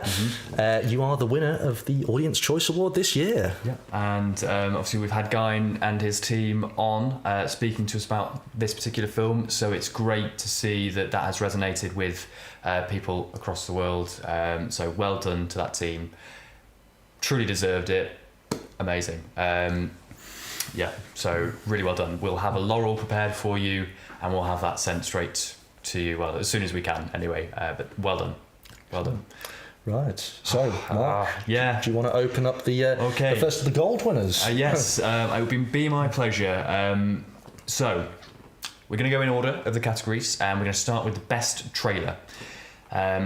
Trailers are incredibly important. They grab your attention, and we felt that this one did an amazing job. So the annual award winner for best trailer this year was, As Is, a brilliant comedy. And the trailer just captured the best parts of this comedy. We obviously saw the actual main film and also the trailer, and it was just an amazing to see how they boiled that down into such a small amount of time. Incredibly well done team for that. Excellent. Well done. And next up we have best soundtrack. Adam, are you taking this one? Yes, I can do. So, best soundtrack. Do you want to flick it over for me, please? So, this film we just really loved just how well the music captured the emotions of the film. We spoke about it on the podcast. That may be a bit of a hint. And it is The Ribbon. Yeah, really great job there. I'm sure Jonathan, we did speak to him on the podcast, and there was so much effort that him and that team put in that it just shows in that film. Beautiful film to watch, and obviously that was shown in the middle of the week. Moving on. Yes. Okay, so moving on. Next, we are going for the annual award winner for Best Sound Design. Sound design really being that sort of in-depth world building into the world of sound, which really is something that I think you can underestimate as filmmakers, but you forget how quintessential it is to any film when it's taken away. Sound design, very important. So our annual award winner for sound design this year is The Unsent Letter, which really had sort of filled everything into those audio tracks, a great deal of ambient sound and sound effects that just really told a great story through sound. So that was The Unsent Letter, best sound design. So much texture in that world that they've built up there, audio wise. Okay. Great. Changing disciplines entirely, we're now on to best hair and makeup. So, like with sound design and a great score, you really have to make sure that everything that you put in front of the camera is on point and it is exactly what you want to portray. And a lot, we have an art direction category, but a lot of what is a lot of where that is seen is through actors and what they are wearing, who they are, and how their hair and makeup is done, essentially. And this film that has won, the reason why it did win is because it really transported you into the world in which it was set. It's a world that most people will have a familiarity with, so they had to do it correctly. Otherwise, it would have broken your involvement with the story and the believability of the story. It's a period piece, so that narrows it down slightly. And the winner is Shattered. Honestly, a beautifully done film. The hair and makeup was just so incredibly well done. Good job. So next is Best Visual Effects. This is a category that I find especially interesting.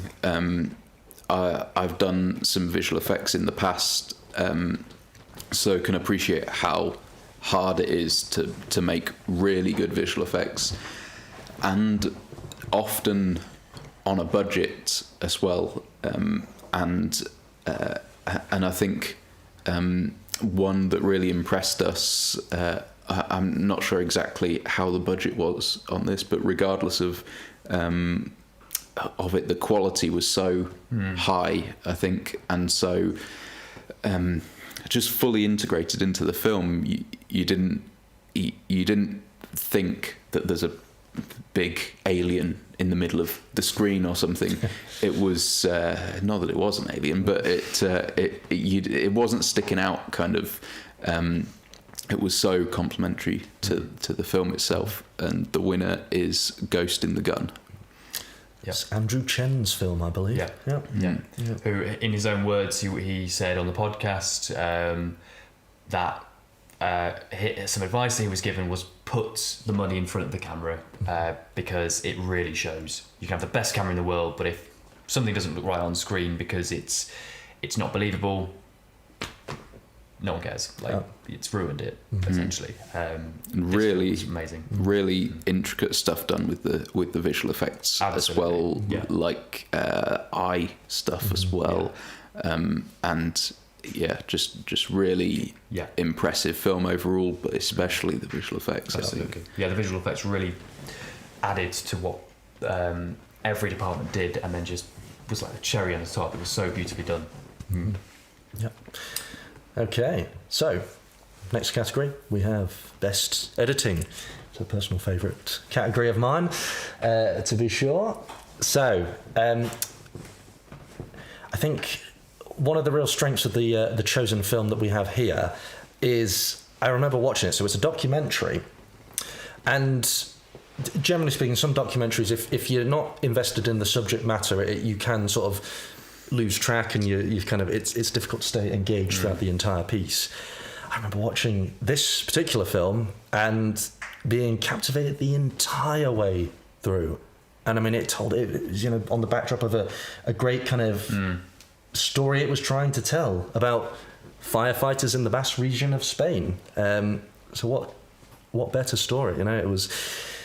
It was fantastic, and I was captivated the entire way through watching this feature-length documentary. So, winner this year for best editing is The Last Day on Duty. So it was a real pleasure to award that one to that film. And you often find the story for a doc in the edit as well. So I think that was one of the things that was most impressive, how well they got to the heart of the story and drew you in with that. That's it. Yeah. Okay, now this is quite funny because this is not particularly my speciality. It would be Adam's. Do you want to swap? Well, the one coming after is also one that you really love. So all right, go ahead. You can improve on what I say. I'll jump in. You jump in. But yes, so it's best cinematography. A huge category, obviously. Without the effort put into this category, you really lose a lot of the purposeful choices in a film.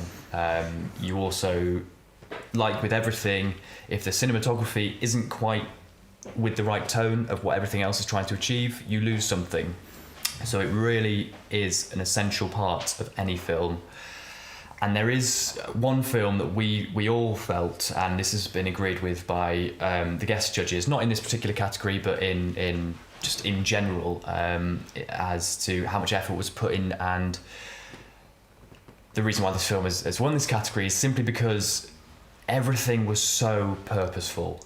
Literally every thought was shown on the screen, but the way that they did it as well, once you know the backstory, and this is all discussed in a podcast as well, the way that they managed to get it is simply due to great organisation, but also a lot of luck as well, but also the willingness to put yourself through intense night shoots, hours that, you know, ordinarily would drive you bonkers, but they all did it as a team in order to create that amazing cinematography. They were all willing to get the shots that really told the story, and not overly showy cinematography. I wouldn't say, not at all. Just really heartfelt. Absolutely, I think. Absolutely. Yeah. And the winner is Morituri. Congrats everyone on that team. And yeah, it's a beautiful film. We loved speaking to you, and we loved watching the film so much. Really well done. Yeah. Moving on.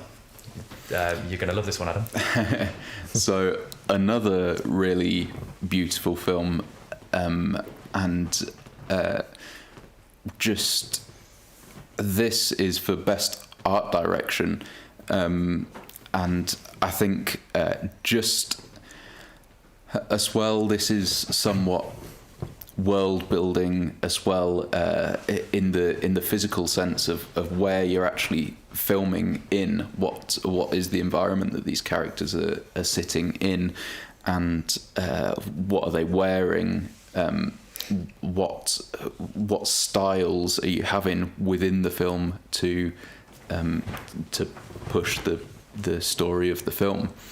And this one we all really loved, and we all were a bit taken aback when we saw it, with just how good quality it is, and thoughtful, and every single little detail, especially visually, is so well thought out.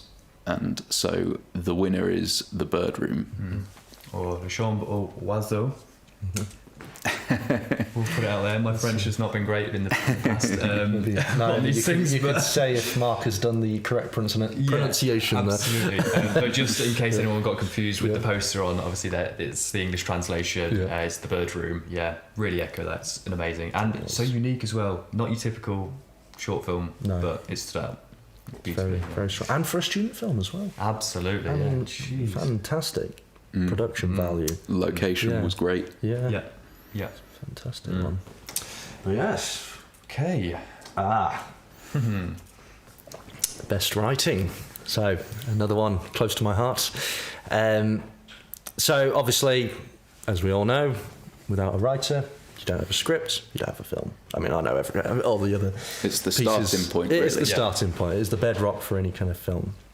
And this particular film in question really sort of brought a lot of various elements to the table. I think it sort of had characters that were quite strongly written. The writing had come from a passionate background. Really in-depth and complex storytelling. Yeah, absolutely. And I think because it was so well tied off together and really had strong merits as a well-written all-round piece. So such a unique plot as well. Yes, It really stands out. Yeah, I've never seen anything like that. Yeah. And I think unique in the approach as well, especially for a short film. Yeah, absolutely. Yeah. So, Guy and team, you'll be very happy. But An Eye for an Artisan is winning Best Writing as well. So congratulations. Okay. Right. So, the next few categories, we're dipping into the world of acting, and we actually had some help from this from North Artist Management and Ben Dwyer as well. So he was the guest judge for the following category, which was Best Ensemble Cast, and then the ones afterwards. So what makes up an ensemble cast? Well, I mean, that is quite self-explanatory. It is the entire cast. The reason why this is an award, as far as we're concerned, I mean, we do have actor and actress as well, specifically, but the reason why we want to recognise an entire cast is because you might have the best actor in the world, but if they're not hitting the right tone of the film,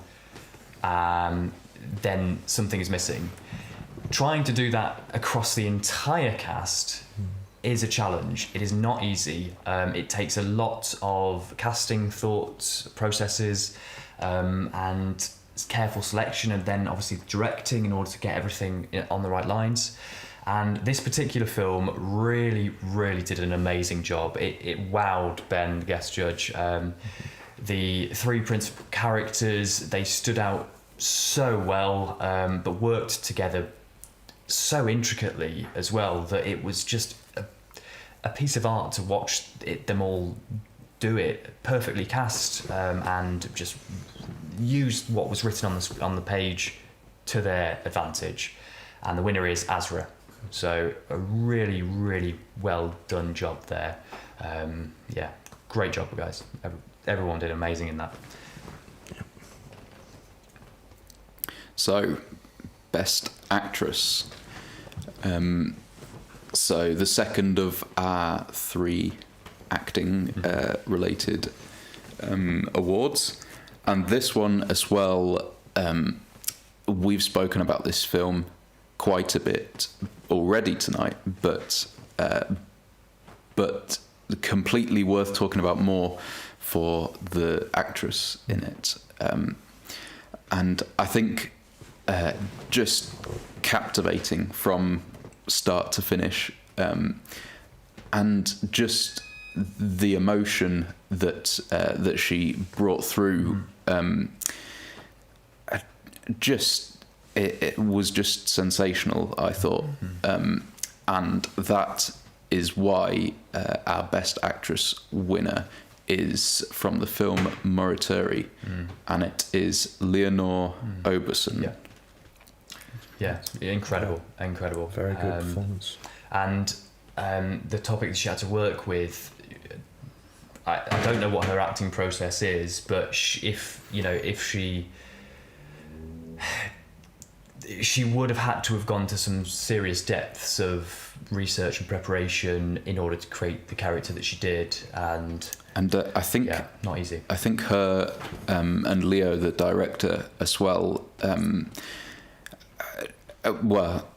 the lead actor as well, really, and everyone that worked on it. I think they just were such a raw presence on the film. They really weren't scared to kind of open themselves up for to get that across, and you really feel it when you watch it. It's an incredible watch. Absolutely. So, and we're on to the best actor as well. This particular actor delivered a very, very strong performance on such a raw topic, the topic of loss. And I think it was this, for me in particular, this very moving delivery, I think, has really resonated with me. I still remember the performance very clearly to this day, actually. So yeah, it was very, very strong, very strong. It was, I believe, Christopher? Yes, Christopher right, yeah. Yeah. I think it was just that he was the director. Yeah. Oh, yes, sorry, it's Neil. Neil Hobbs. Yeah, That's it. From the film. Apologies, Neil. Apologies, I got that wrong. So yes, Neil Hobbs, lead actor from the film Within, has won Best Actor. So well done, Neil. It was a really, really strong performance. Really impressed. We must just reiterate, though, that the competition was outstanding for all of these categories, particularly for Best Actor. Ben really had a tough job. He had a massively tough job, and we had conversations back and forth, just going into detail as to why he picked what he picked, and working with what we thought as well. And on balance, the lead actor, Neil, for this, I think resonated with across the board incredibly strongly, and it's such an impressive feat. Well done. As with all the categories, especially all the acting ones, Ben had an incredibly tough job. We can't thank him enough for doing that, and for judging some really tough ones. It maybe was a touch more difficult than when he agreed to the task. So thanks, Ben. Yeah, thanks very much. Again, and this one, this following category, it's Best Director. I mean, people that have watched the films that we've had this week will know that there have been some incredibly strong competitors, and in this category alone, the sort of things that we had to put against each other on such a wide variety of subjects and different genres and everything, that it was just incredible that we actually managed to come up with someone that a film that did win in the end.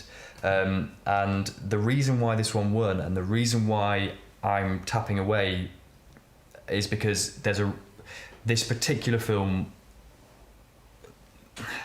we don't know what happens behind the scenes with everything, but when you see a film that has the writer, the director, producer, and lead actress in it as well, all the same person, you're onto something that is potentially really special. And when it felt as personal as it did. Exactly, because it is such a personal story as well. And the winner is Just a Girl. We're so impressed, and Claudia Grace Michael did a fantastic job with this. And everyone obviously involved with the team, but it's such a personal story, and you can tell that was delivered exceptionally well with great directing. So, well done. Yes. Okay. Yeah. So now into the genres. Yeah, I think just to touch on the technicals, as we're now through all of the technicals, I think it is the cast and the crew that have made the films as they are, and they're really important categories. I think for me, especially being kind of behind the camera kind of thing, it's really nice to be able to award people for their time and effort that they've put into it. And I think across the board, the amount of effort that has been put in just has been incredible on all of those winners. So it's really great to award for the technical quality that's gone into it, and not dropping the quality, but going into the genre categories as well. Another really interesting way of viewing films. And to start off with animation, this one was so impressive, small and concise, but perfectly pitched. I think the tone was perfect, the look of it was great, and the winner is Leaf of Faith. Well done to Alice Lee and team. Yeah, and it's one of the earlier films, and it just was like, oh, this is amazing. Like, we know we're on something good because this has come through. Yeah. Perfect characterization in those animations as well. I think sometimes animations can lack the heart, and I think that's what makes an animation the best. If you go to see a Disney film or a Pixar film or something, that's what I think makes an animation. Like, you need to still connect, and because there's not a human there that you're seeing all the little emotions on people's faces, you need to put that in to an animation, and they did that here with plants and flowers, and the amount of research that went into that, obviously, to make it what it is very impressive. So that is why it's top pick for animation. Yeah, absolutely. So, best music video. Obviously, music videos as well are a form of narrative storytelling, just usually with a really good soundtrack behind them. And I think this particular music video we felt was the strongest contender. I think alone just because, because of the production value that had gone into it. And also, narratively speaking, it is easy to be drawn into a very strong music video and buy into the story that is being told through song. But you've got to match it up with the music. Absolutely. There as well. Yeah. It's very interesting. It's an interesting medium to because it can't be, the story can't be, or the tone can't be different to the song. It's got to be connected in some way, and I think that was one of the reasons for awarding this one, where the music and the video come together to be really strong. Yeah, because if you get it even slightly out of tone or out of beat, if you like, it becomes very clear that it just doesn't quite work together. However, this one did. Yeah. So this was a music video featuring artists Arc North, Polar Bears, and featuring Camille Needman.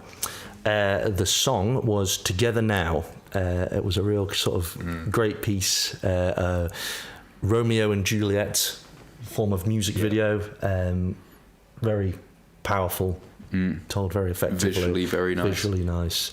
And actually, when one of my housemates heard this song, he very quickly added it to his Spotify playlist as well. So non-stop playlist. There's non-stop playlist. So I've heard this song a lot, but it's credit to the team behind that. And it sticks in your mind. I think does. that music video itself. So if you do hear the music, it's a memorable video in itself. Absolutely.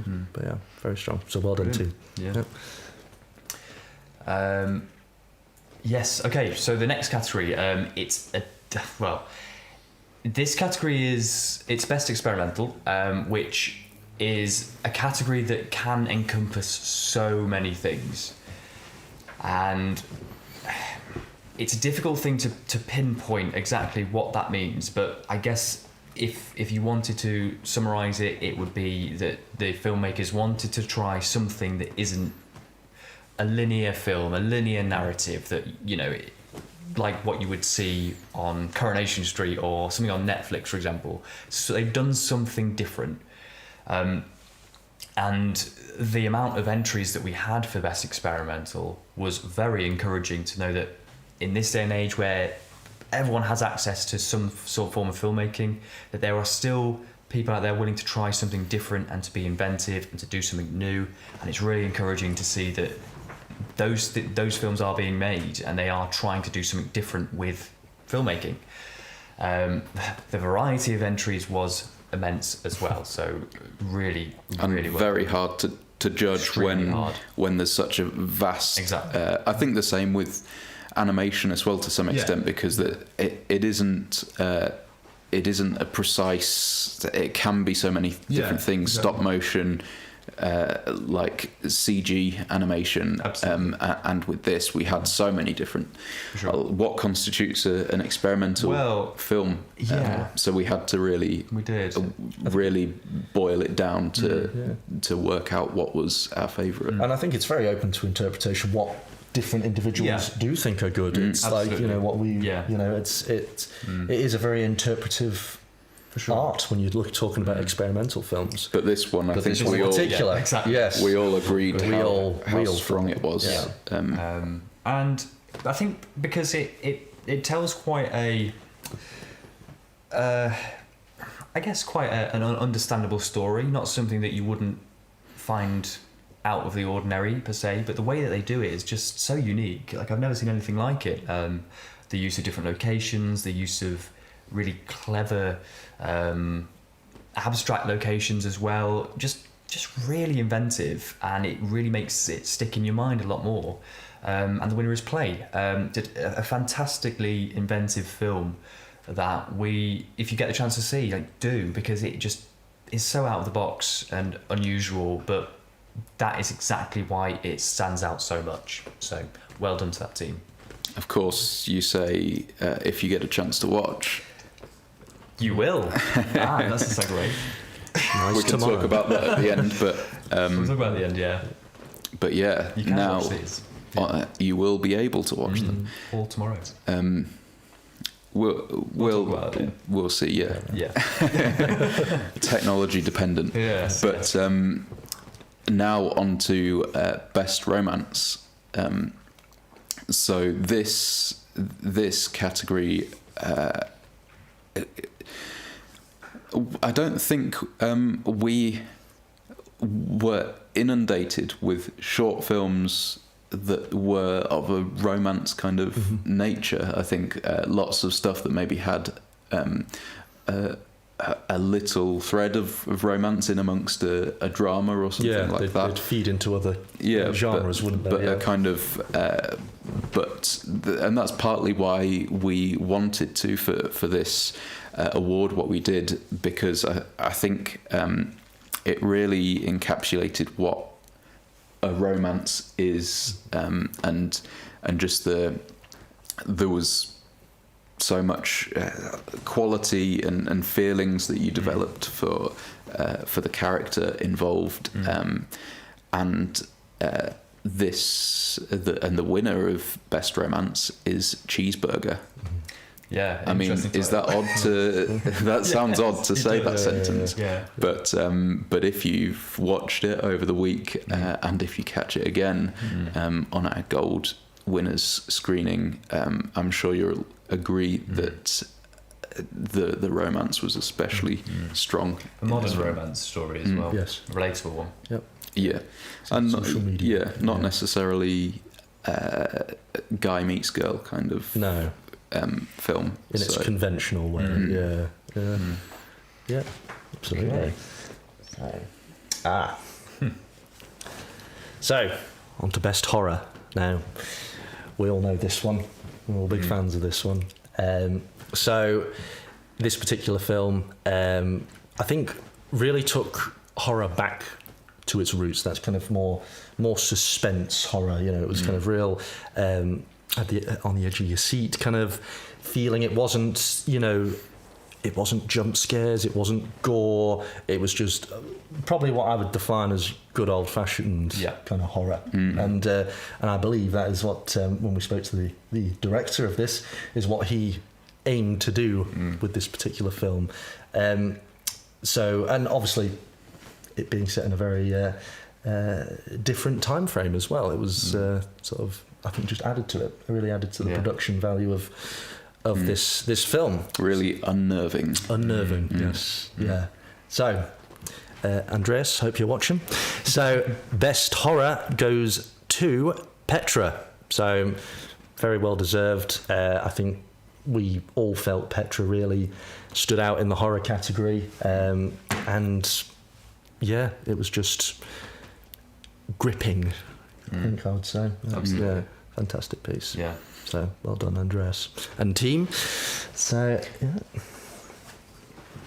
Okay, so I'm really glad I've got this one, because this is my one of my standout films for the past year, and it's the best comedy category.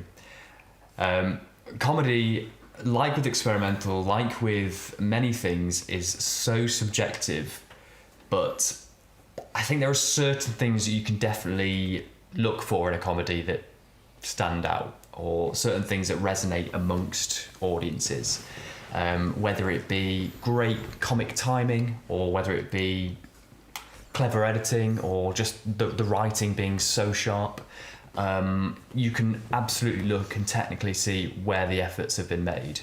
And the film that did win, for me, I mean, it was just, again, a modern story told in a relatable way. The characters were so charming, funny, as they probably should be to win Best Comedy. But it goes down to the fact that the writing was so good, and the performances were so brilliant, and this film is doing really well already. We don't need to give it any more credit than it deserves, but it really does deserve this award from us, because it was just so great, and it's side piece. Really, a really exceptional comedy. And I think as well, not necessarily knowing what the story is as it unfolds. Often with comedies, you kind of, they're somewhat predictable. Maybe this isn't at all. No, it's not just laughs. It's a really interesting story to go along with it. For sure. A really good pick. And now on to Best Thriller. And I know this one really impressed Al. So jump in if you want to say anything. Of course. But this one is a really impressive, I think, conversational kind of film. Everything that's thrilling about it is done with dialogue and done developing the characters over the very short running time, really about 15 minutes or so. And it really does. It does so much character development and building there, and makes you really think. Like a twisty and turny kind of story, and such a striking confrontation.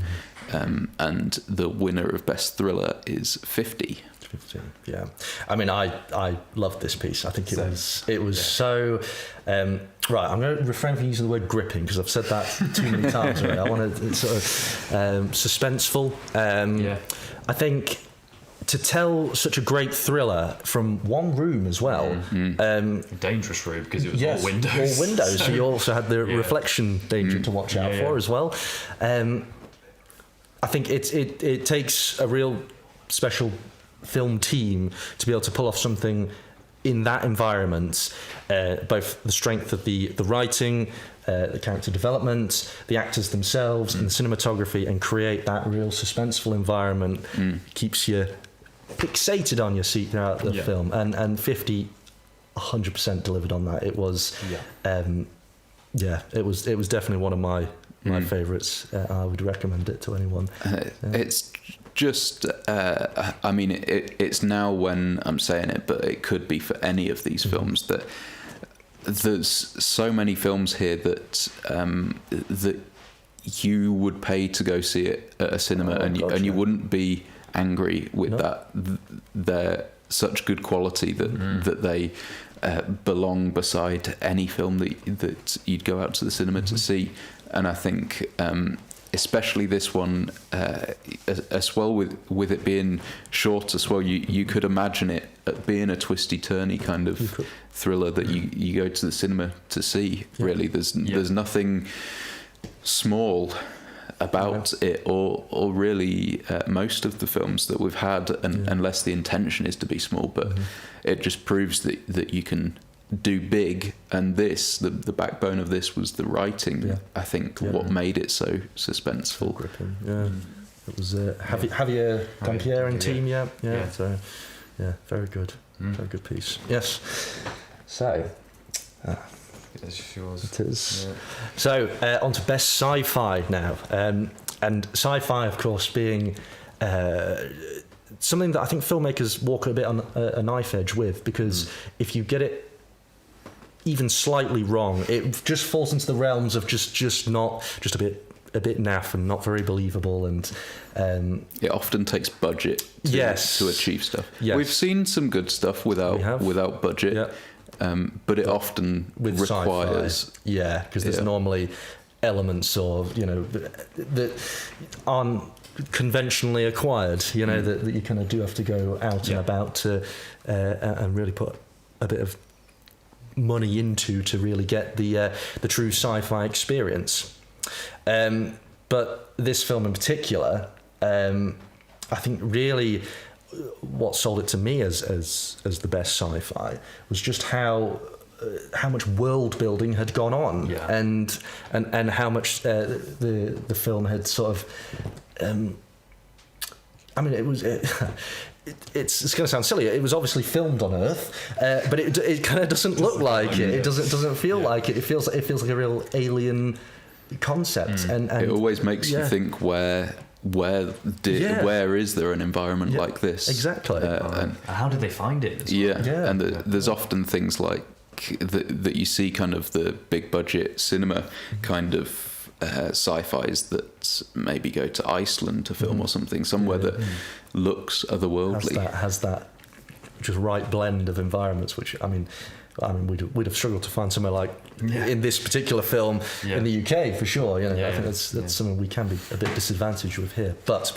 anyway, so best sci-fi will go to Q and the Ghostly Remote Effect. Real strong piece.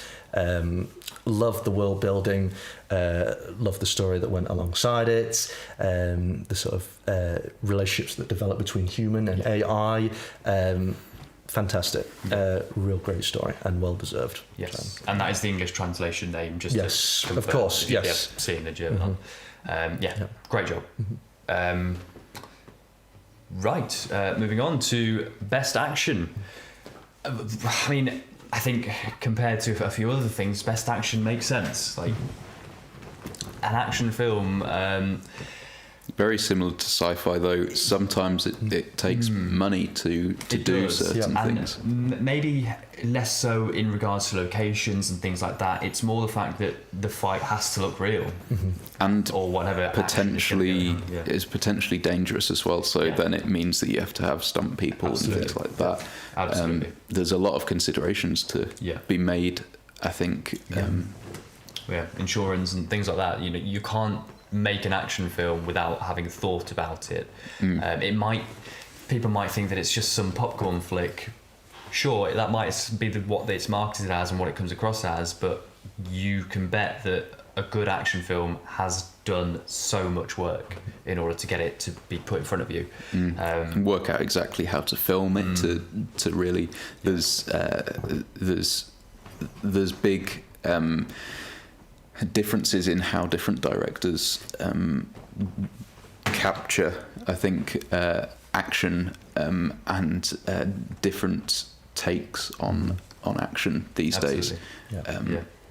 yeah, I think it's a really interesting one, and it can potentially be done with less money, but you've really got to replace that money then with thought into how you're actually going to do it. It can potentially be done with low budget, but it's a tough job to pull off, and I think that's also similar. It maybe puts filmmakers off short films just because sometimes that's a bit out of reach. Yeah, as well. And I just like to give credit to the actors as well in an action film. Action, it requires so much more than when you go for an action related role or a role that has action in it, because you don't necessarily need to have the training before you audition, but you need to know that you can do what is being asked of you. The training may be provided, but then that costs money and everything, and you still have to put in the effort. So there's a lot going in from the acting side of things. And the film that has won this category, you can tell that they put in the work. And I think a comment from you as well, like, this is action. This is exactly what you're looking for in an action film, and the climactic part of it was just so well done. A real nice tie up and an expression of the characters through the action. And the winner is Primal. Really great job. Fantastic film. Really good job. So next we're on to best documentary, which again is a wide range, and we've seen some really interesting documentaries, and on such a wide variety of different subject matters as well, and all things that probably we weren't typically interested in before we watched it, and we left gaining so much becoming interested. That was it, wasn't it? And that's just that's because of the effort that was put into to bring you into the lives of the people that are involved and being captured in the documentaries. And the one that we've gone for is a music documentary, but saying that as well, it's quite a different take on music, or at least it's in a different area that you may not originally know much about. So the winner is Balkan Blues Stories from Mostar. Just to point out as well that this category isn't typically one that we have a speciality in per se. When we look at a documentary, we look at it from our experiences, but we felt, we had the opportunity to bring in a guest judge for this, and when that was announced that might be a possibility, we absolutely said yes, because we would like someone with more experience to help us with it. So we brought in Will Clothier, whose information is on our social media, and it just goes to show the quality of the entries that we've had. He definitely found that it was a difficult category to judge, but Balkan Blues for him, whilst it didn't have the best cinematography, it didn't have the best whatever, all of the elements came together to make the best overall documentary, hence why it's won. And you can always kind of lose a bit of the cinematography or something, but then gain more story, I think. And with a documentary, by no means did it look bad or anything. No, not at all. It looked great, but it's real. The thing that really swung it for Will, but also we were all in agreement with him as well that it really conveyed, I think, the story and the lives of the people that were involved to such a great extent, and that's kind of that's what documentary is for Will, I think, and we're in agreement with that, really. Yeah, absolutely. And then moving on to something very different. Very different. Best drama. So, I mean, for me personally, when I think of drama, I think of it's human stories. You know, it is kind of human stories being told narratively, like real world scenarios that everyone can relate to, that aren't too far in the deep realms of fiction. That I think the best dramas are the ones perhaps that can be either the most relatable or the ones that sort of bring forward the most empathy. And obviously this film, which has done well at our festival this year, again deserves this second award, not only from the technical side, which it did deliver on very well, but in terms of its storytelling, it's creating really convincing and well-defined characters, and being able to follow those characters on their sort of journey through the complexity of life as we know it. So again, congratulations to the team. Just a Girl will be winning Best Drama this year. Well done to Claudia and her team. Yeah, and that was we had some really good options to weigh up there. Yeah. That was a real challenge. I think that one. It was. yeah. I mean, we had a lot of challenges throughout, but this in particular was subject to lots of conversation. Yeah, absolutely. Yeah, there's a lot of. I think also potentially it's somewhat easier on a lower budget, smaller crew, all that kind of stuff to tell a drama than it is, like we've just been discussing, to have an action or sci-fi kind of thing. So that's always kind of like a heavily submitted to category, and we always get, if the writing is spot on and the performance is spot on, they're always really strong entries. And I think this one as well, with Claudia winning Best Director as well, and taking Best Drama, I think it's really those two go fairly hand in hand. I think, and the fact that she was the actor in it as well is really. She must have known exactly what she wanted and really delivered on it. Obviously, with the awards that she's won, I know we're a big fan of this film, Definitely. so very deserving. Very deserved. Yep. So Brings us to the end of our genres now. it does, and if you thought it was difficult to judge some of the films that we had for those categories, my goodness, these next categories were immensely difficult, and we had another guest judge to help us, to be another voice for nearly all of them, barring the features. So that is Alexandra Davies, also from North Artist Management. Information about her will be put up on social media either today or tomorrow, but absolutely, my goodness, the next category is, if I'm right, Best Short, or we're going micro.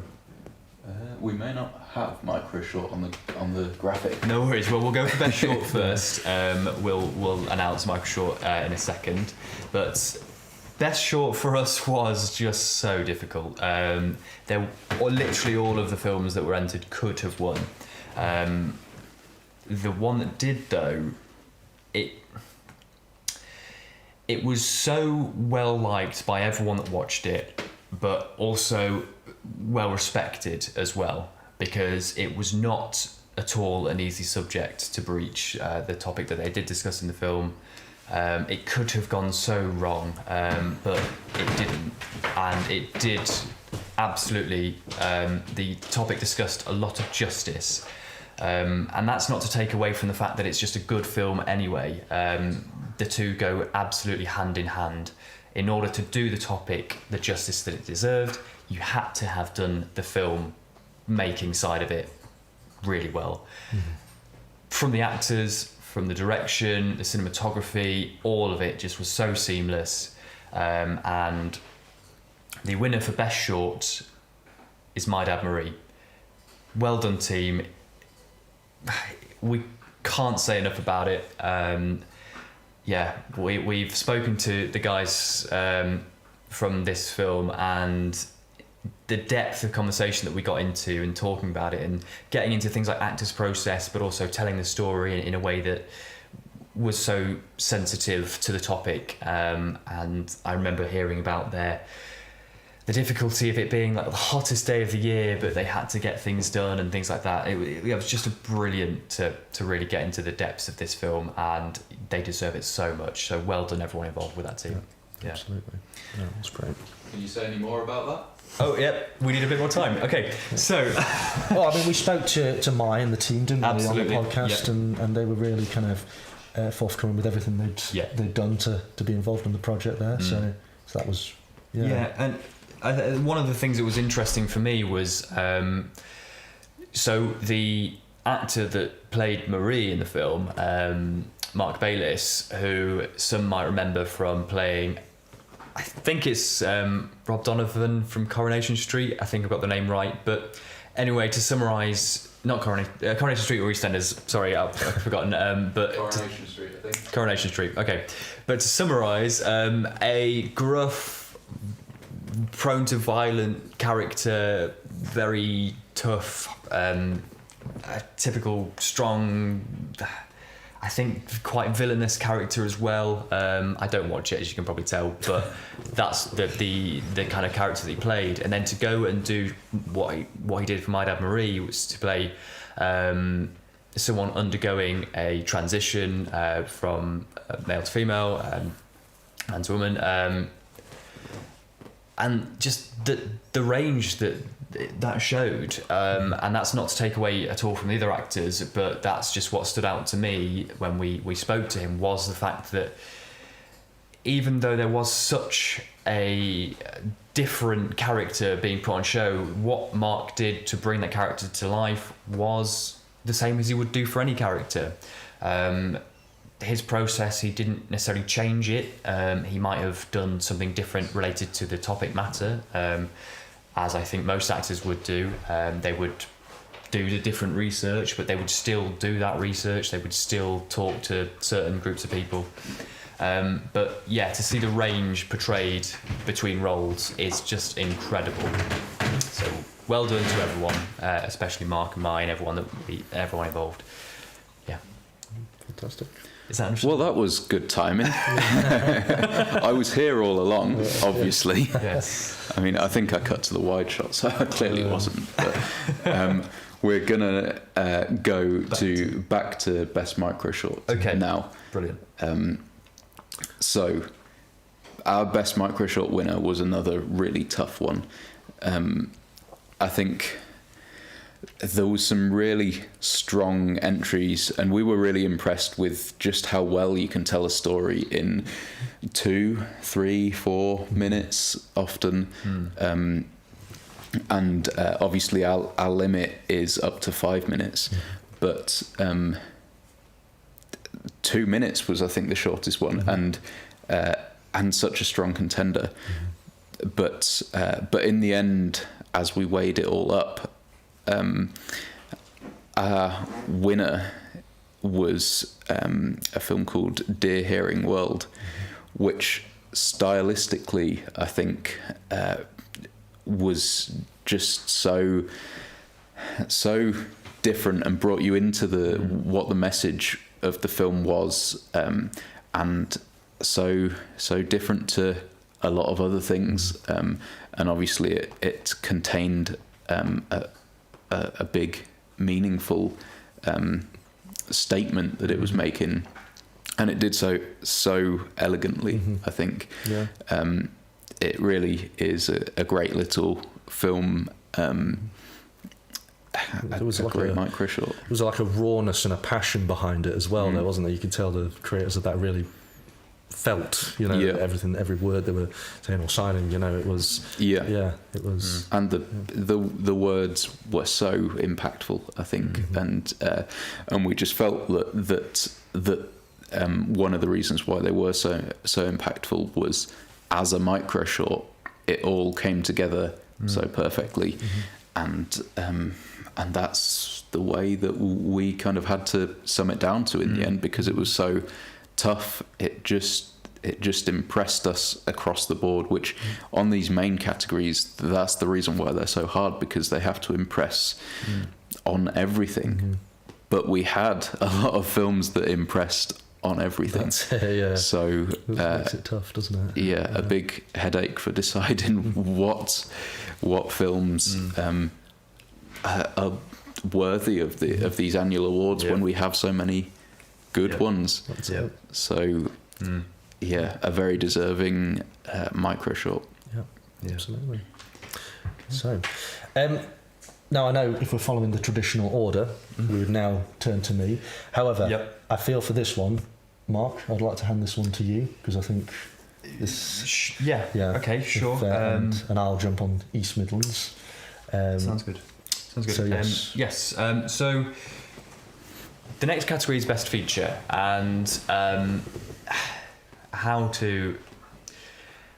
When we kind of first started, our experience was all mainly in short films, with a few different projects here and there related to features and things like that. But telling a story over 45 minutes plus, anything above that kind of thing, it's difficult. It really is difficult. The script has to be so perfect, so balanced, to make it stand the runtime, but also it allows you to explore things in more detail, subject matters which really, it's no different to any other kind of film. If it has to resonate with you somehow, and the film that won this, for me, it resonated with me so much simply because of the main concept behind it.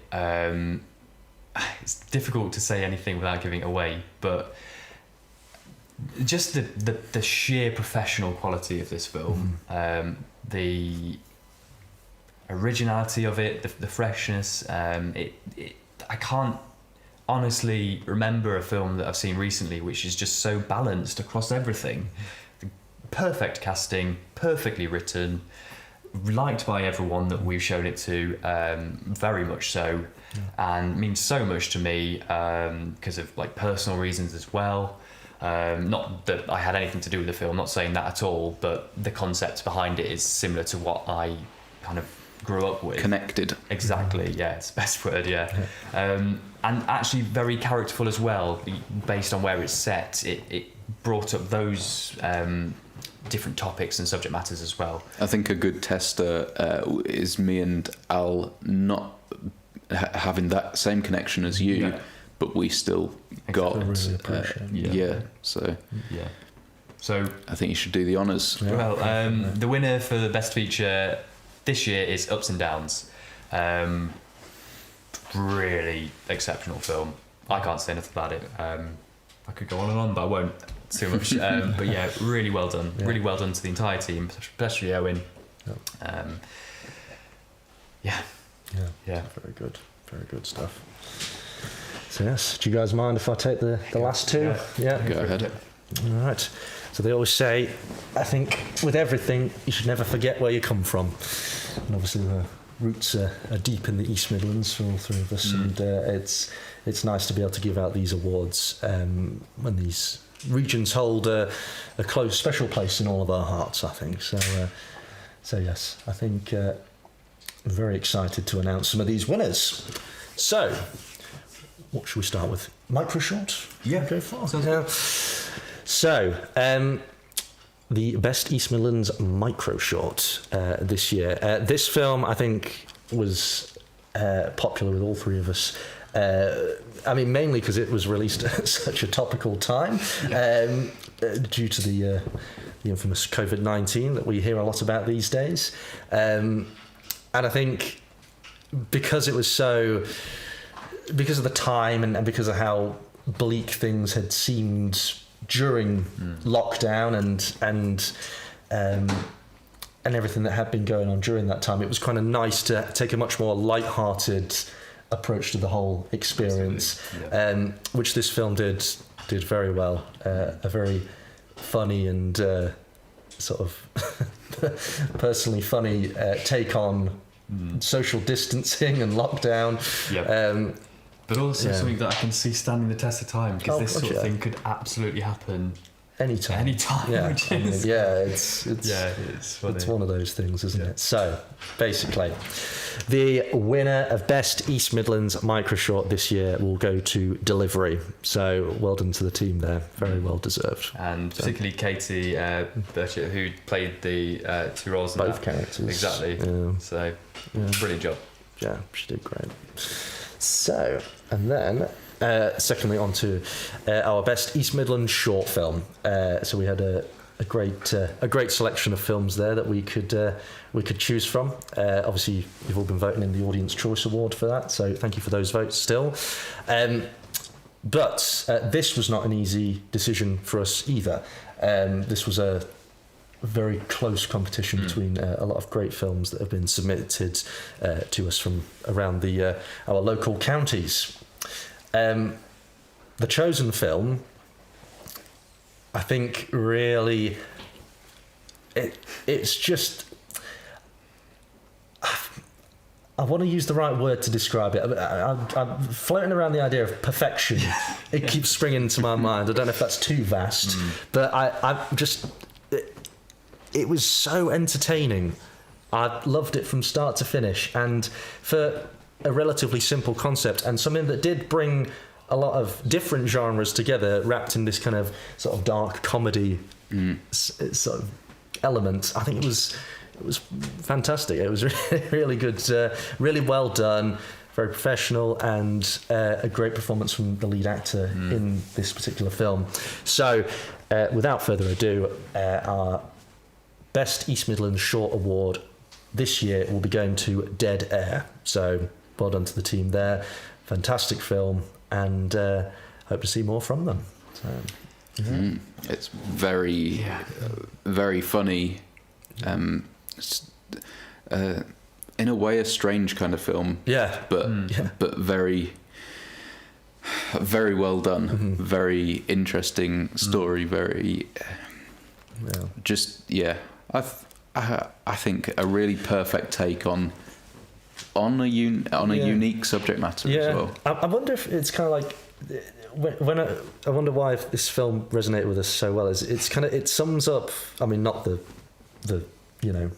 undead walking side of it, of course, but like the more. I think it's just the fact that it is a very. It feels like if you're going to sum up British film, I feel like this kind of ticks all the boxes. It's got that Shaun of the Dead. Yeah, style. exactly. No, like that. Is it a coincidence that it's very similar topic? But that just raw British humour. And I think, but very unique in itself. I think like took a really unique thought process to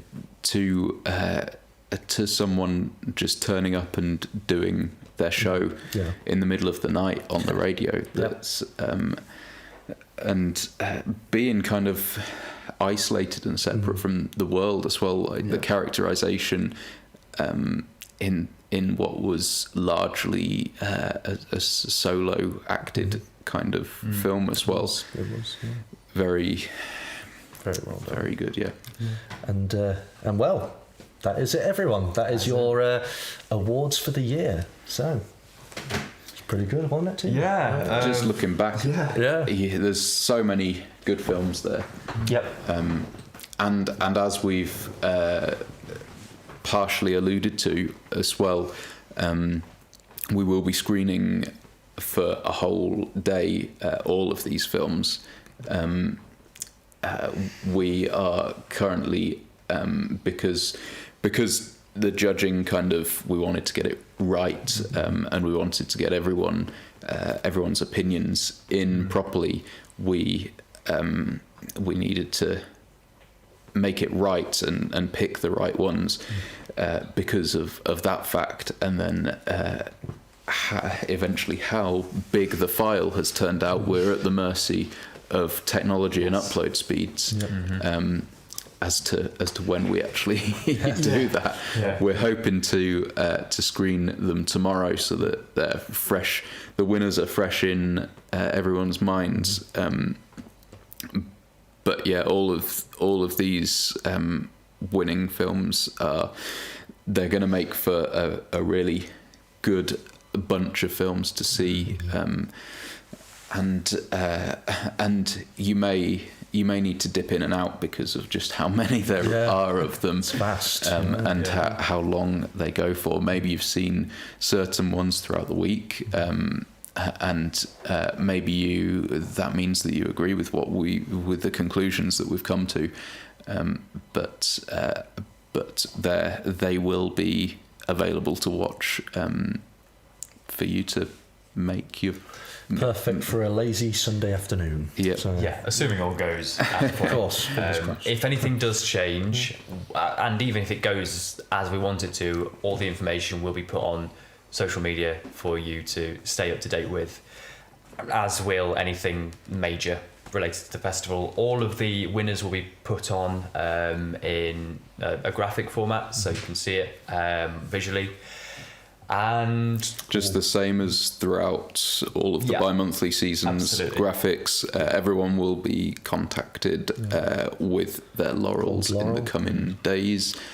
And also, if anybody would also like certificates sending as well as part of that, do let us know. We'll put the design up on social media as well, so you can see the sort of thing that you'll get. Obviously, it'll be tailored to you. If that is of interest to you, let us know and we will provide one for you. Well, so that kind of concludes this year of the festival, which is incredible. It doesn't feel like it's a year since we started doing this. In fact, we were kind of coming up with the whole concept of doing this and designing things and fine-tuning how we were going to run things around about last July time, I think, when we started coming up with this. So that we maybe even a bit before that, we've come a long way to turn it into kind of an idea of maybe people will submit their films to us, and I think the annual winners screening is proof that we've got some amazing films. Absolutely. I mean, obviously, we had planned to have a big screening event. Obviously, factors determined that was not possible due to COVID-19.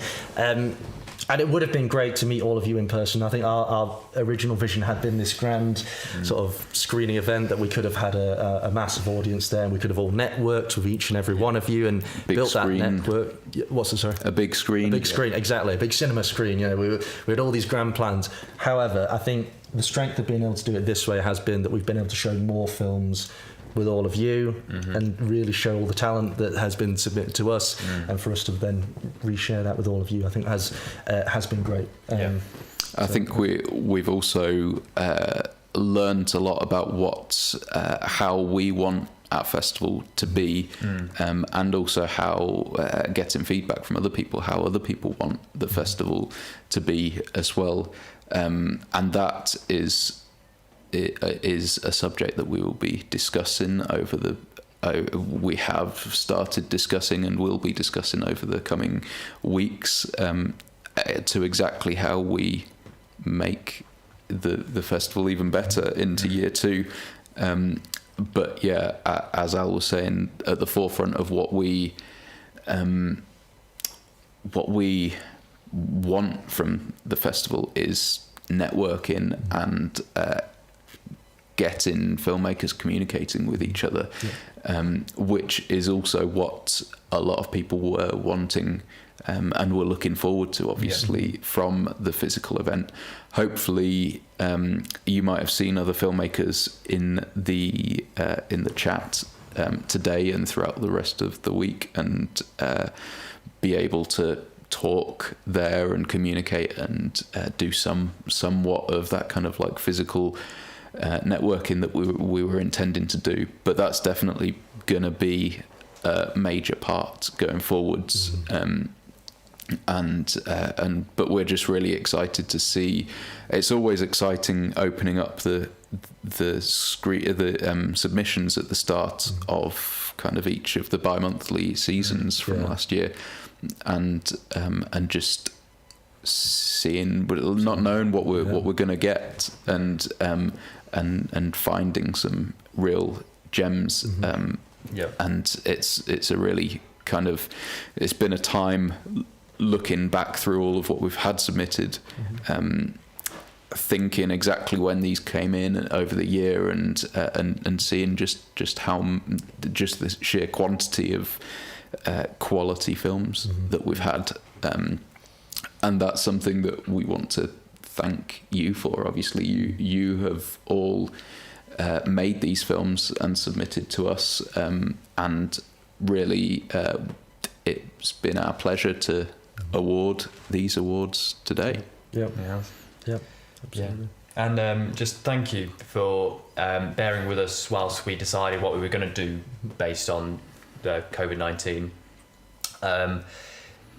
I think this has been a benefit for everyone overall, what with being able to play more films, as you say, but also how we could interact with people throughout the day, get more questions involved in a way that is less, I guess, less pressure for everyone to meet up and everything.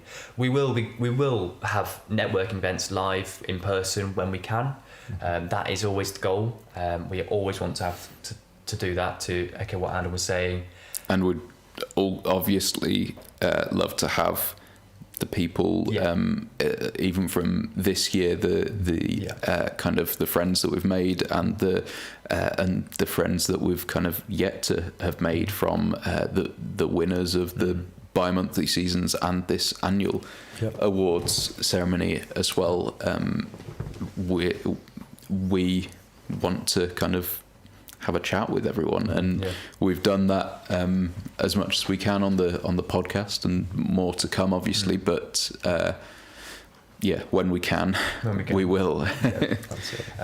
Before then though, we'll be reaching out to people that have won in order to hopefully try and speak to as many as we can.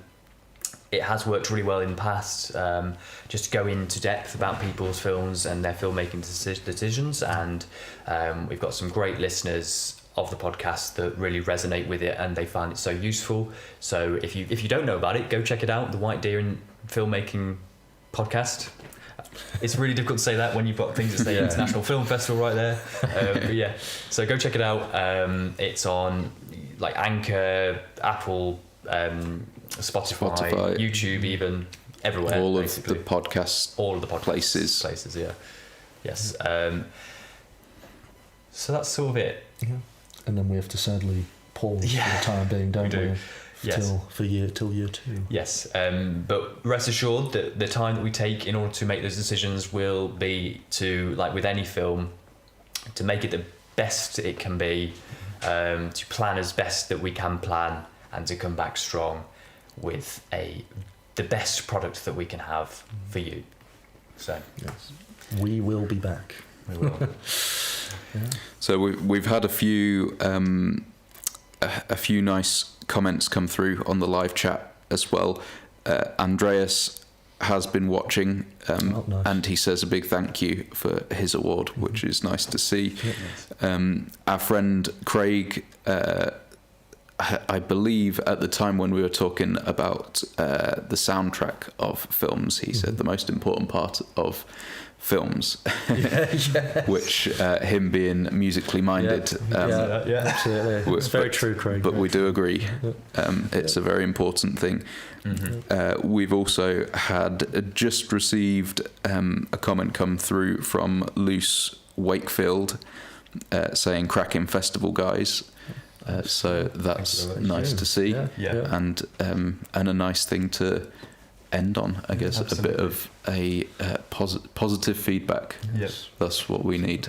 If you want to have your say as well, social media, but also reviews. They're open now, so if you want to review us, that'd be cool. Yeah, I mean, if it's all kind words, great. But if we can be doing anything differently or better, let us know as well. But that's all open on Film Freeway. But yeah, thanks so much for the comments. It's good to hear. Yeah, absolutely. So we've also had Kate R say, "Amazing, well done to the organizer." Oh, nice. Thank you, Kate. Thank you. So yeah, well, I think we should leave it there then, if there's nothing else to say, and then we will see you when we start the next year. We're going to hibernate now until then. Yes. Well, we've had some comments to say that we hopefully we can have a rest. Yes. So evidently we've been looking increasingly tired over the week. We don't have a makeup artist here. So I think we'll sleep for about 24 hours now, and then and then we'll get on to thinking about year two. Yeah, but we'll keep everyone informed. Just follow social media and all that kind of stuff. Yep.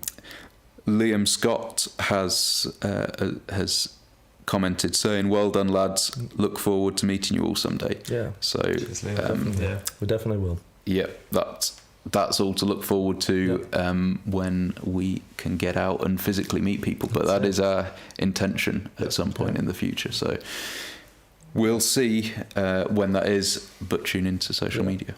So keep making films, guys. Keep up with the good work. We've loved everything we've had from you, all of you. Keep following your dreams. Something generic and corny like that, maybe. No, just keep making great films. Yeah. And thank you very much for supporting us. And a final thank you to North Artist Management for helping us out with Ben as the guest speaker, as one of the guest speakers. Yeah, Cassia. Thank you to Cassia. Thank you to all the guest judges that we've had. Thank you for our team back here who've helped us out. Jamie and Hamish. Phoenix, Phoenix Sound, Cinebooth as well. That relationship's going to go really nicely going forwards. And thank you to you. All right. Yes. Until next time. Take care, everyone. Bye. Bye-bye.